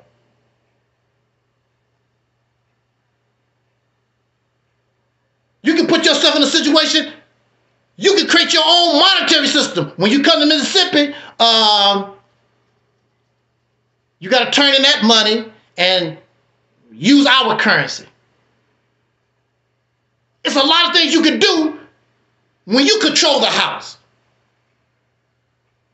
And then, of course, maybe other states, the federal government might sue you, whatever. Well, let's go to court then, and let the courts decide. Far as I know, it could be on the books, but far as I know, why can't a state produce their own currency? Why can't a state help somebody in another state when they are part of our state? So if you support Mississippi and you live in California or you live in New York or Louisiana, whatever, you should be able to call on your state, because this, you've created your own motherland. You don't have to claim Africa. You create your own motherland, like other people have created their own homelands. Why can't we do it? And it could have been done a long time ago. Shout out to our sister, Dark Skin TV, Sister Rashida Strober, the world's dark skin activist. Thank you so much for joining us. I'm getting ready to wrap this one up here. Why can't we do that? And so you question me because you don't know how. And you don't want to admit you don't know how. And there's nothing wrong with that. What's wrong with saying I really don't know how? Well, I'm telling you, our ancestors have already shown us how. This Mississippi campaign is what they were doing. The only thing I've done was put it in a format, put it in a plan. That's the only thing I've done. We're doing the same thing they was doing. If it was not for domestic terrorism, we would have not only Mississippi, who knows how many other states we would be in control of. But in order to be in control of these states, you have to be a leader. You can't be a damn slave looking for somebody to follow. I was watching a documentary yesterday, and I believe it was from the speech of President John Kennedy. And he was talking about America does not mimic nobody. We are the, Sister Rashida. Kennedy said, America, we don't mimic nobody. We are the model. We're the model. You cannot be a model having a slave mind. That's what I'm asking us to be. And I know we can do it because we've done this in music and dance and all these other things, but you are more than that. Look deep inside yourself. Take your hands, take your brain, and you don't stop mimicking folks and become the model.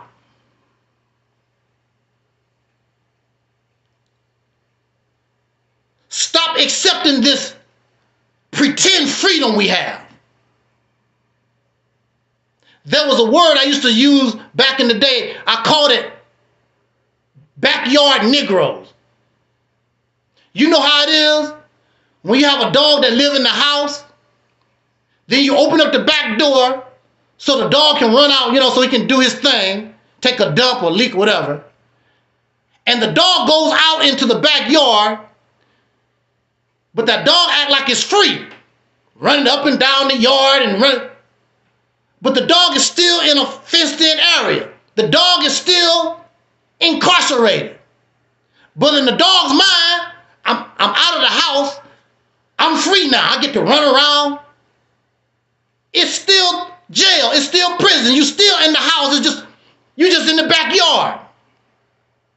And that's how we are. We got our pretty cars. We wear our pretty clothes, and we got our pretty education. And we talk eloquent. People always tell me, you don't speak English right. We speak English, the bastard language. We speak it eloquently now. You can buy all this special food and be on different special diets, and you living the good life. Get to use all the drugs you want to. You get to be just like your massa. No, because your massa run everything. Your massa run it all, control it all. You just his flunky. You don't control, you don't run nothing.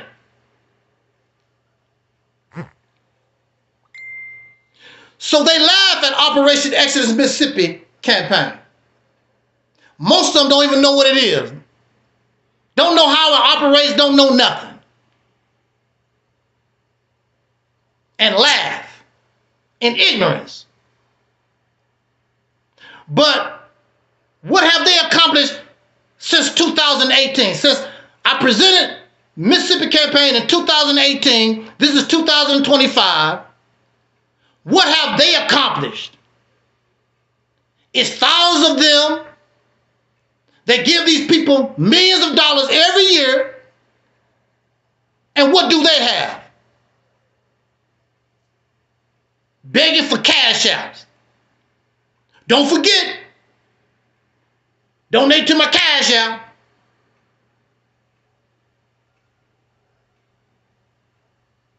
There's no need to beg people for cash out. If they want to help you, they're going to help you. I want to help them do that. You shouldn't have to ask every video. You shouldn't have to beg. But they do. Don't forget, my cash out, hit my cash out. A year later, what do they give you? here I am. I actually went in my pocket and gave my audience money. I went in my own pocket. I actually give. I go out and work. And then I come back and give money to the people that I worked. But I'm not worthy of your support. But you're going to support a beggar. The only thing they do is take. And you love them. But then so Elijah Muhammad said, why do you like the white man? Why do the so-called Negro love the white man? Because he gives them nothing. And that's the way you are. Why do you love all these people? Because they give you nothing. They sell you false hopes and dreams. Unrealistic ideas. No different from church. And then they make mockery of the church. The church take in millions of dollars. They don't do nothing. You take in this black conscious stuff, take in millions of dollars every year too. And you ain't produce a damn thing either. Matter of fact, this black conscious stuff been around almost 100 years. They created no towns, no neighborhoods, no nothing. All those people Marcus Garvey had, no towns, no neighborhoods. Nation of Islam had all these thousands of people following, no neighborhoods. They don't control no neighborhoods, no towns, no cities, or nothing. All this black conscious stuff, they talk but have produced nothing. Malcolm X, unfortunately, Malcolm X looked stupid. 1962, when those Muslims got killed in LA, and Malcolm X went around, Muslims don't do that. We don't turn the other cheek. So, what is it that they always say? Or the Quran say? It talks about, do you say that you will believe and not be tried? You talking all this crap? Okay. So now what is it like? 4 Muslims died that day? 3 or 4? In Los Angeles, California, the secretary of the mosque in California? You don't turn the other cheek, right, sir? What you gonna do? I'll tell you what I'm gonna do. I'm gonna tell you how wise Elijah Muhammad is. And we're gonna let Allah handle it. But Malcolm X came up with the idea, let's take them to court. But you see you could see in his face that he was hurting because he had been around told Muslims don't turn the other cheek. Well, what did you do, Malcolm, in 1962? You turned the other cheek. And you went to court. Their court. That's what you had to do. The same thing that Dr. King and nonviolent protests would have done. Same kind of stuff. But then when it was Malcolm's turn, they did not say, we're going to put this in Allah's hand. No, I'm going to go get me a 22 and a 45. I'm going to get me a knife. I'm going to make me a Molotov cocktail. That's what they did for Malcolm. They didn't turn the other cheek for him. We don't turn the other cheek for us. We don't wait for Allah. We don't wait for God when it comes to us. I don't know how many times I've been threatened on social media. I'll come to your house. If I saw you in the street. I was threatened 2 times in the mosque, inside the mosque. Physical harm. What they said, 3 strikes you out. I said, I'm not going to go back and try a 3rd time. Just trying to be a brother. Just trying to support brothers. But it just goes to show you these people not your brother. They're not your sister. They know that this vision, Operation Exodus, they know it'll work. They want to control it. They want the credit for it. That's the problem. They know they can't get the credit. And they know they can't control nothing. So they would rather keep you away from your own liberation in their selfishness, in their arrogance. Because this Mississippi campaign is our ancestors. It's what I learned from their actions that was working, that was producing. And that's why the enemy had to stop them. They ain't tried to stop you because you ain't doing a damn thing. When was the last time any of these black leaders or any went to jail, be harassed? Ain't none of them. They pretend, oh, the government after me, blah.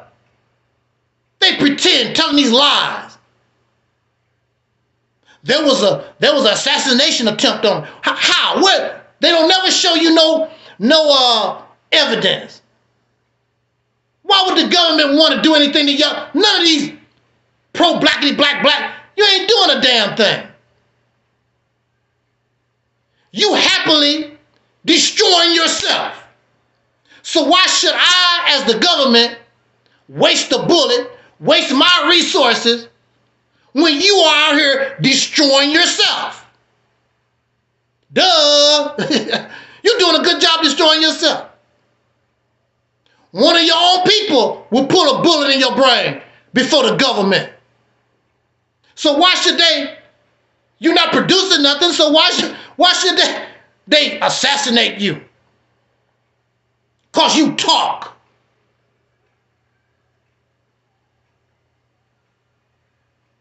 And then some of you talk,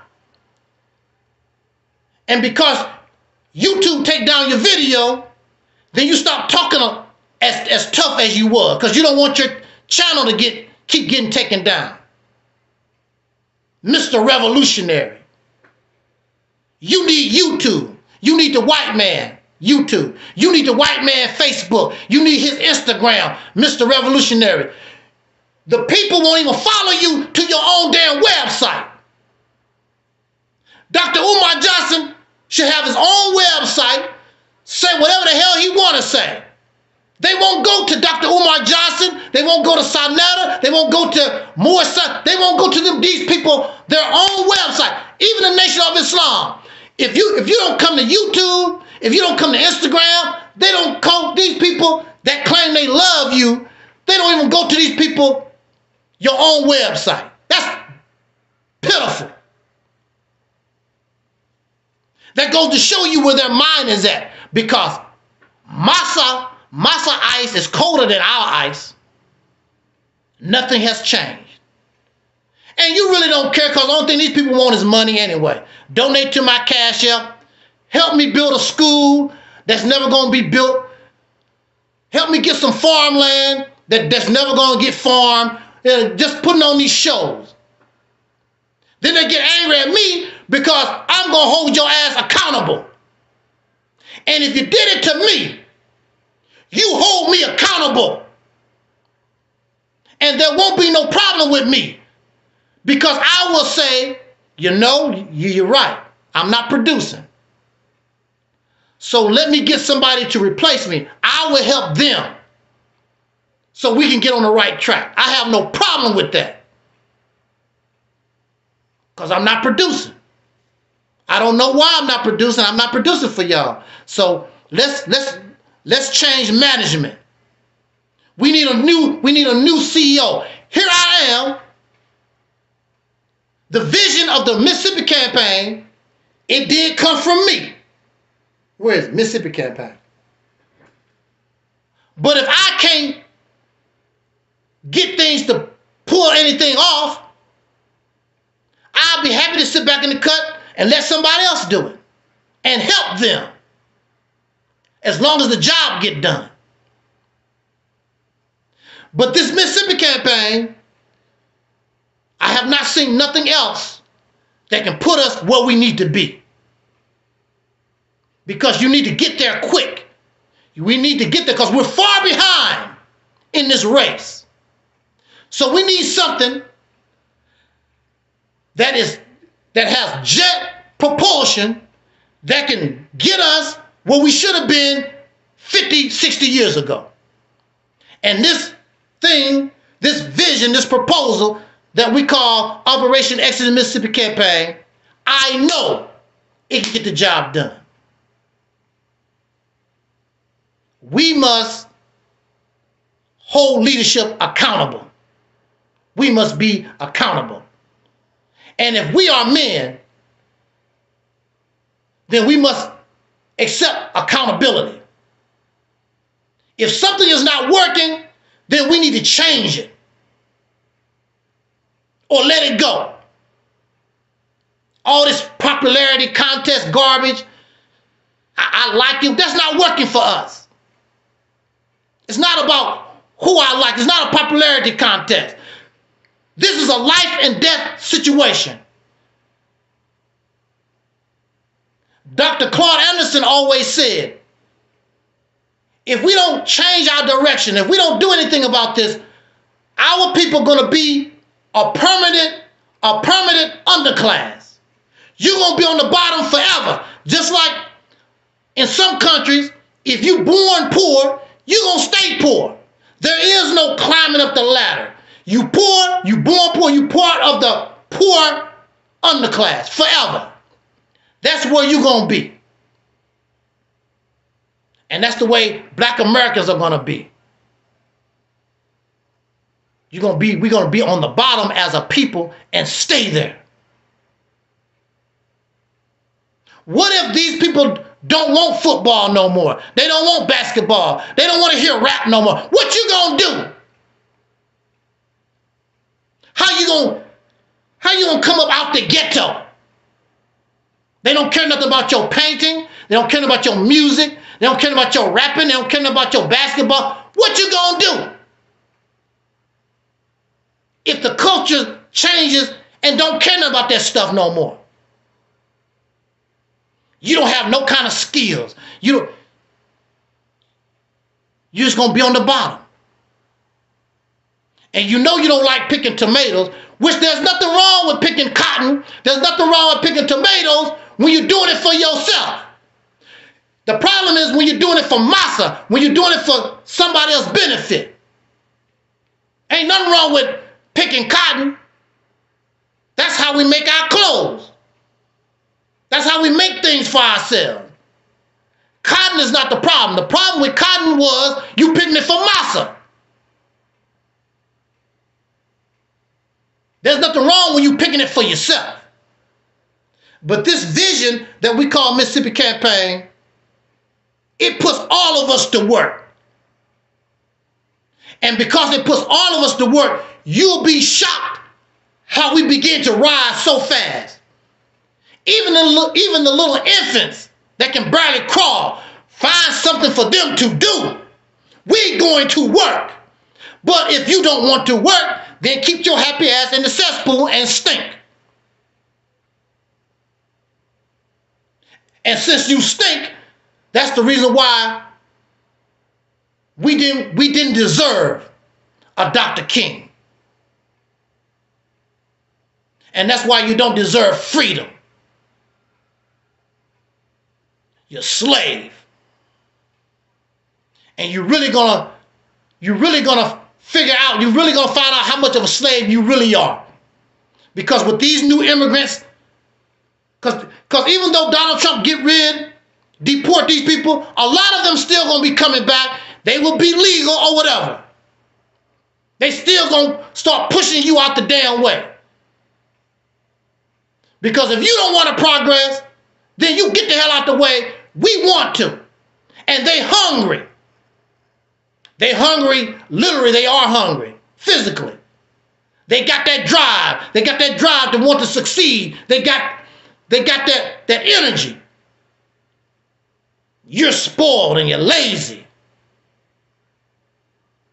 And these people are going to come and just push you out the way. They already taking over your so-called neighborhoods. Where you gonna go? What you gonna do? What is your leadership doing for us? Just taking your cash out. What's his name? Dr. Umar Johnson just came from vacation in Ghana. And he said that he's a citizen of Ghana. Now you know that stuff is not free. He used your money. He used your money to pay Ghana to be a citizen. He used your money.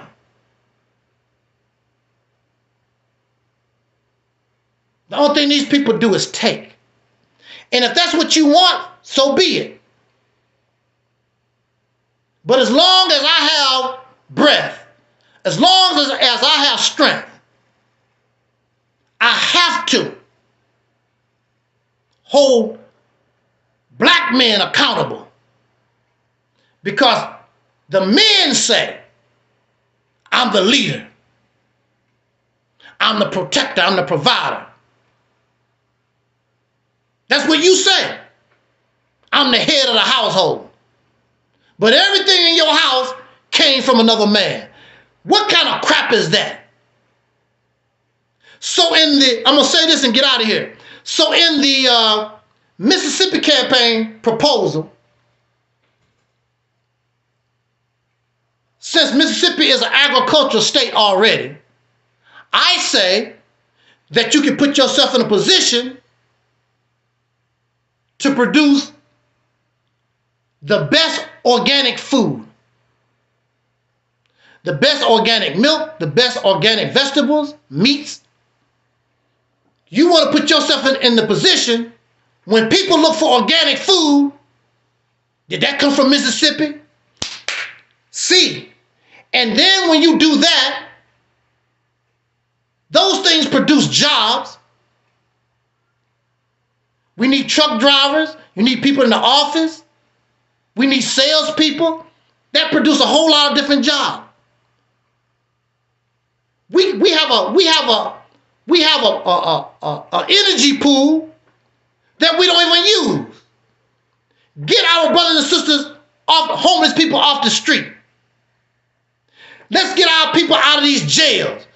They have our incarcerated people fighting fires in California and pay them less than the minimum wage.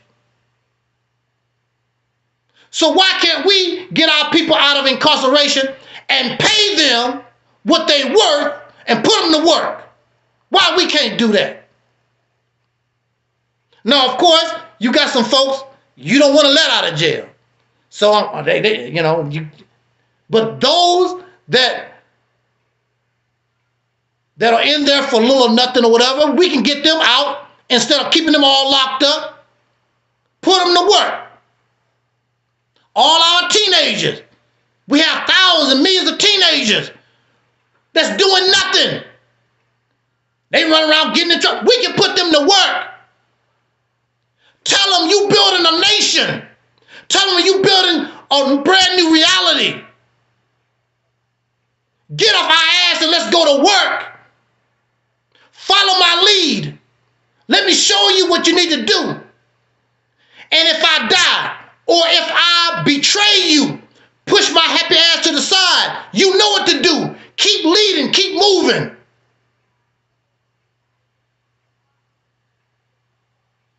Pretty soon, you don't have to ask for respect. The federal government, these people all over the earth will give you the respect because you earned it. They have no choice. Become the shining example. All the other states gonna want to be like you. How Mississippi do that? And they're gonna send mayors will come here and governors will come to Mississippi. How y'all doing these things? How did y'all get that to going? Don't mimic. Don't copy nobody. Be the model. Woo, man, I love it. You just can't see it because your head is filled with all that black conscience, religious, all that kind of stuff in your head. And that's all right for your spirituality. But those things cannot drive the essence of a people who are different. All of us are not going to be Muslims. All of us are not going to be Moors and Hebrew Israelites, but all of us can be citizens of the United States. All of us can be political. We can take control of the Democratic Party. Since we love the Democratic Party so much, we can actually take control of the Democratic Party or start our own party like our sister Fannie Lou Hamer, the Democratic Freedom Mississippi Party. You put yourself in these positions, but only somebody with vision, with leadership, real leadership potential can guide us that way. And see, once you understand what to do, you on your own. I'm going to say this, we're going to get out of here. See, it's just like when you teach somebody how to ride a bicycle. You know how you hold on to the back of the bike and you push the person and you help them balance and whatever. Then one day, they don't even know. You let go of the bike and they riding. Hey, I remember I was teaching some children how to ride a bike. And I let it go. They didn't know. They just riding. I said, hey, you're doing it by yourself. They looked around. Yeah, I got this.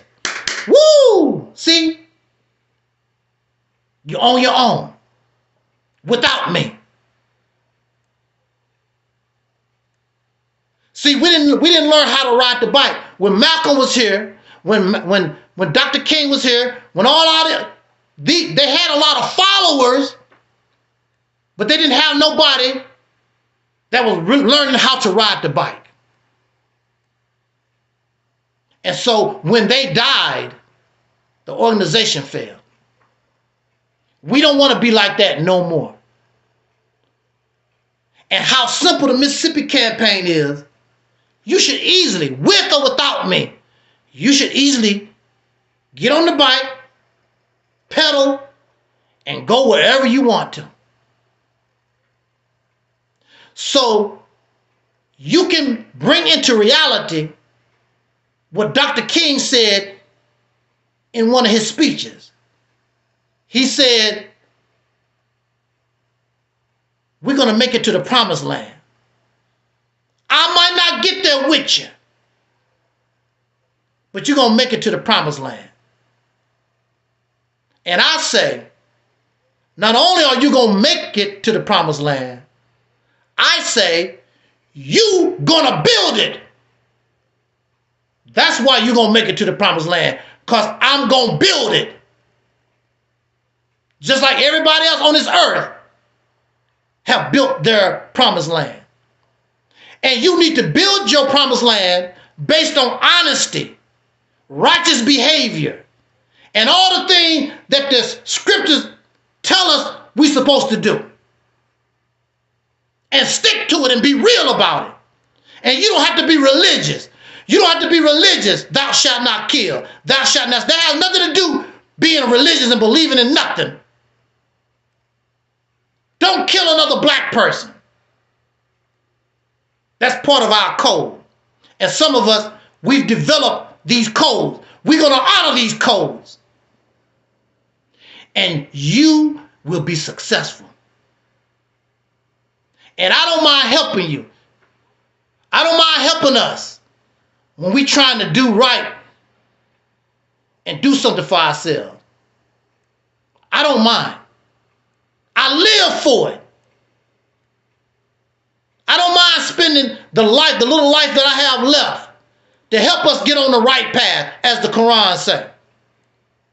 But if you still want to be a clown, you want to be a Negro, all this black conscious, feel good stuff, impress you, well, you keep doing that. I'm not here to beg you to do nothing. I shouldn't have to beg you to want to be free and take control of your own life. Nobody should have to beg nobody for that. You should want to take control of your destiny. But it's easier. See, it's easier. I keep saying this, we need to get out of here. See, it's easier to go back to your mama and your daddy when things get bad. It's harder, I'm not going to go to my mama's house. I'm going to deal with this situation. Because you know, a few years ago, many of you guys, things was hard. Life was really hard for you. And a lot of these folks, you got babies and husbands, all of them running to mom and daddy's house. See, that's easy to do. Run and leech and parasite off your mom and daddy. You grown with children and a husband and a wife. And they running back to mommy and daddy. Oh, life is so hard. Things cost so. You knew things cost so much when you was having babies. You knew those things when you was getting all these expenses. Now things get hard. You go leech off your mom and daddy. So it's easier just to keep living off the white folks. Then when the white folks do you wrong, why you do me wrong? Because you in their house. You don't control nothing. Just like when you go back to your mom and daddy house. It's their rules. You don't run nothing. You want your freedom, you want to do your own thing, get your own house. But you're too pitiful to build your own house. You right back with mommy and daddy again. With all your children. Dog and cat. You bringing the dog and the cat too. Are you serious? So they get angry at Angel Snuffing Up 7 because I say I want to be an adult. Because I say I want to take control of my own destiny. Because I say I'm a leader with a vision and a purpose. And I will be able to do what I'm saying that I can do. They get angry at me. Because they comfortable in the cesspool. Because they still don't mind living in mommy and daddy house. Under mommy and daddy laws. Then you go to the white man. The white man do you wrong. Then you go to his court looking for justice. And lately he give a few, really, he just give you a few dollars and you sit your happy ass down.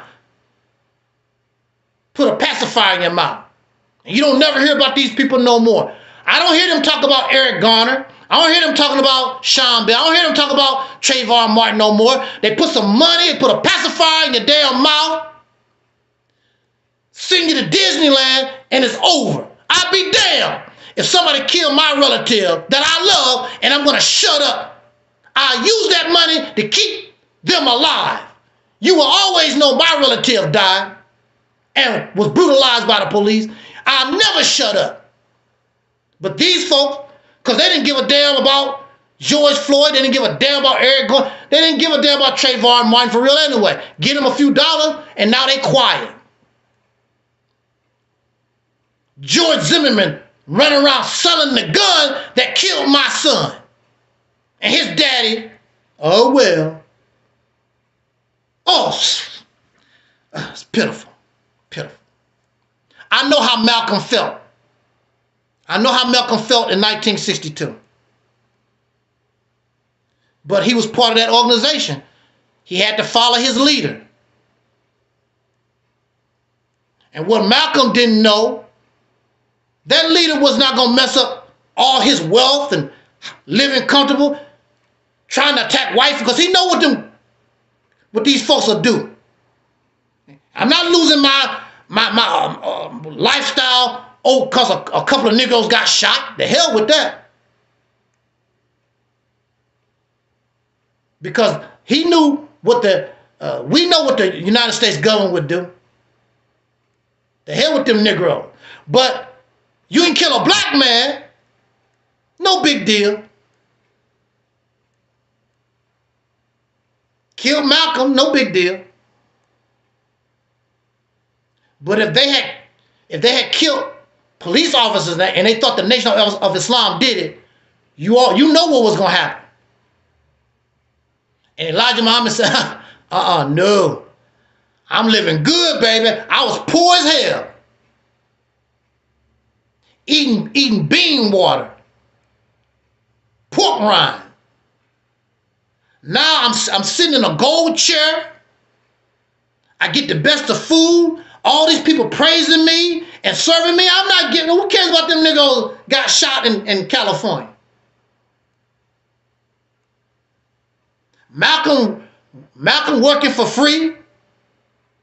They ain't giving him nothing. Going around the country, building temples, and don't have nothing. Brainwashed. In the movie Malcolm X, Sister Betty told him, these people not your friends. We don't have nothing. You a man, I'm going to have my own. Well, the nation is giving me. I don't care about what the nation giving me. You're supposed to have your own, Malcolm. As intelligent as Malcolm X was, but when you get brainwashed, it takes away your common sense. It takes away your own ability to survive. Look, the only thing you care about is making Elijah Muhammad comfortable. You willing to suffer for Elijah Muhammad. Here you are. Sister Betty is pregnant. You already got children. And you don't have nothing.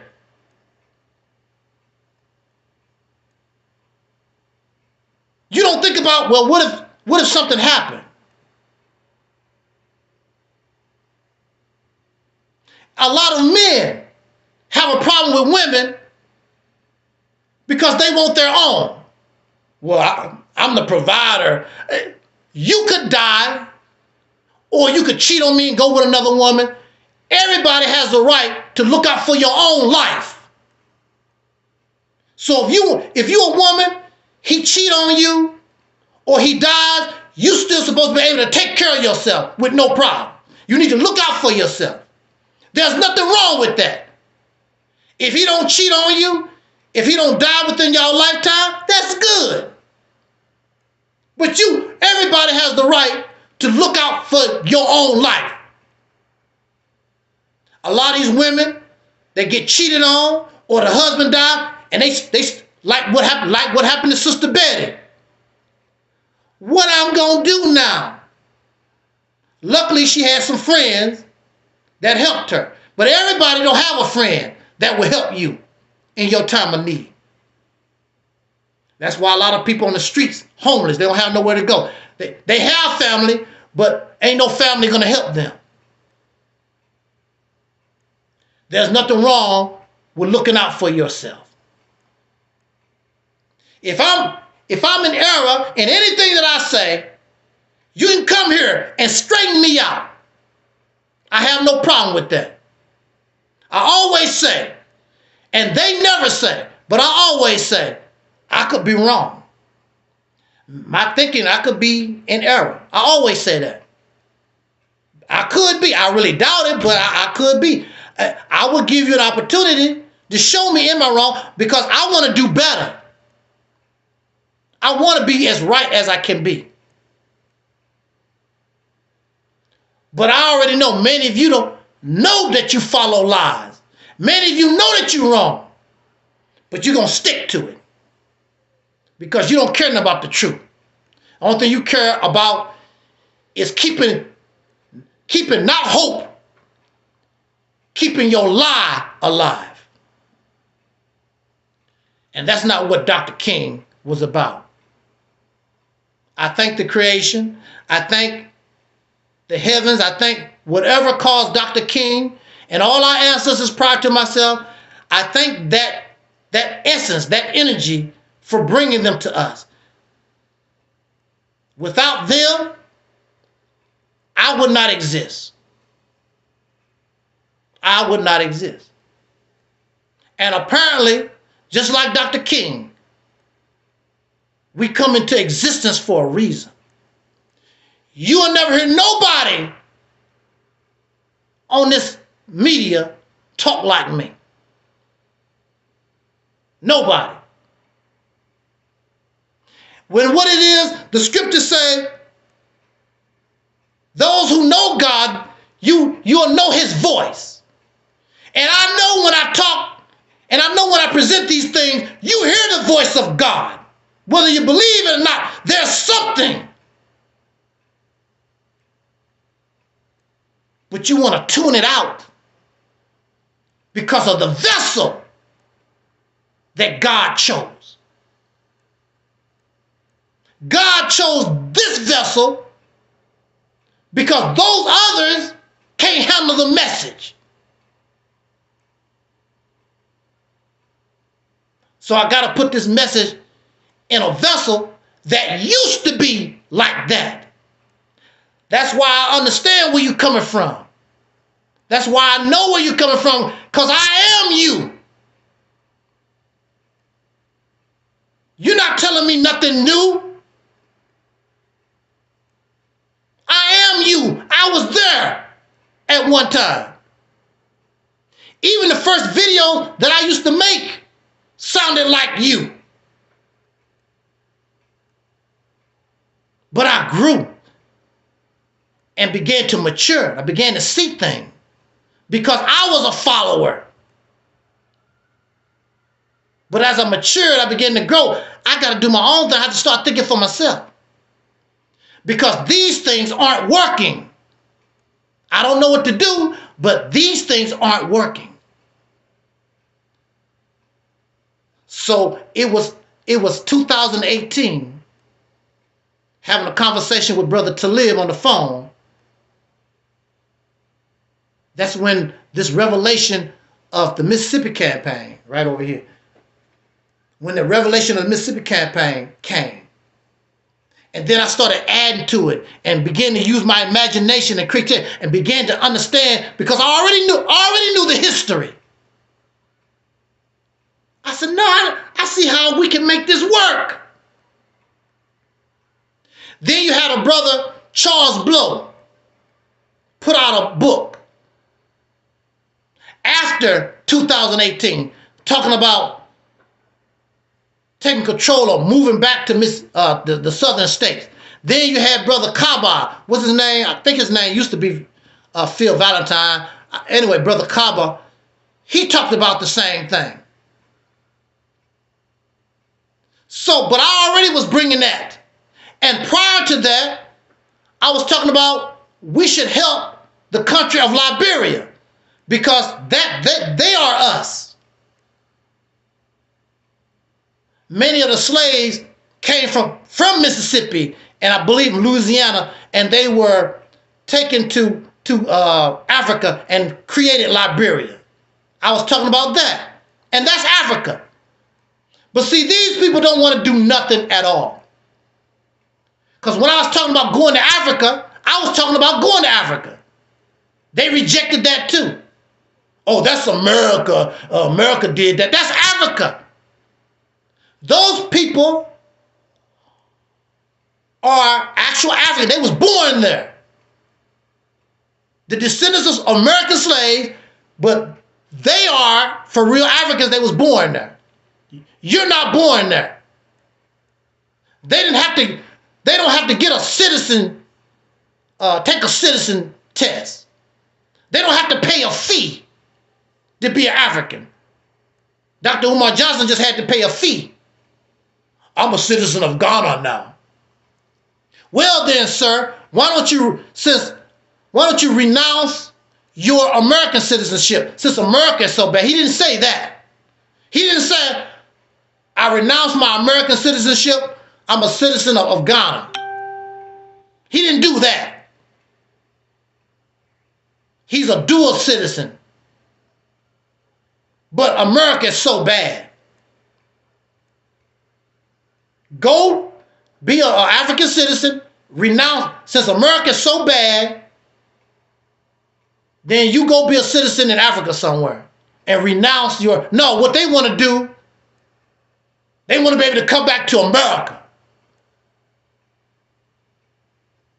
They want that dual citizenship. They want to come back to America. Scary ass. I know if I didn't like America like that, I'll be happy to renounce my American citizenship. I have no intent, don't want to come back to this damn place. You will not see me again. You want to see me? on my YouTube channel. I don't care about Coming to America. But these people are so fraud. They so fake. Yeah. Thank you for listening. Jot down your comments. We have been simulcasting on our Facebook channel, Reality's Temple on Earth Internet Ministry, Reality's Temple on Earth, and of course, Angel Snub 7. Shout out again to Sister Rashida, the dark-skinned activist, and her baby, Lauren, and her husband. Thank you so much for listening to this broadcast. I see Nanny and Brother Robert Epps, my Nation of Islam brother, and all those out in the skies, all those who will be listening to this broadcast at a later time. I appreciate it. I would hope that you would share this message. I hope that you would ask others to subscribe to this channel and help us spread this real message of what I call real truth. And I hope that you also would learn where is it? Over here? Yeah. I wish that you would learn what Operation Exodus Mississippi Campaign really is about. If you're going to laugh at Mississippi Campaign, if you're going to make mockery, if you're going to judge, whatever, at least know what you're talking about.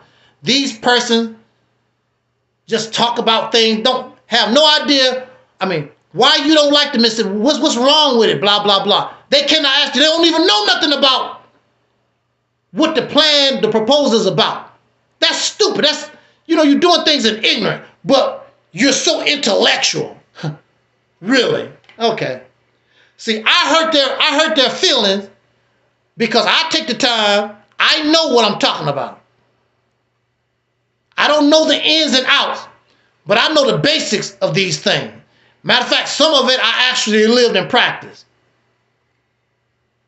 And if I don't know, I will know. So when I come to you, I will even tell you, blah, blah, blah. And you know that I've been doing some research on whatever it is. I'm not going to talk and judge or say anything in ignorance because I don't like something. If I don't like something, I'm going to tell you why and break it down why. I could be wrong. And then you can clarify. No, brother, that ain't how it go. This is blah, blah, blah, blah.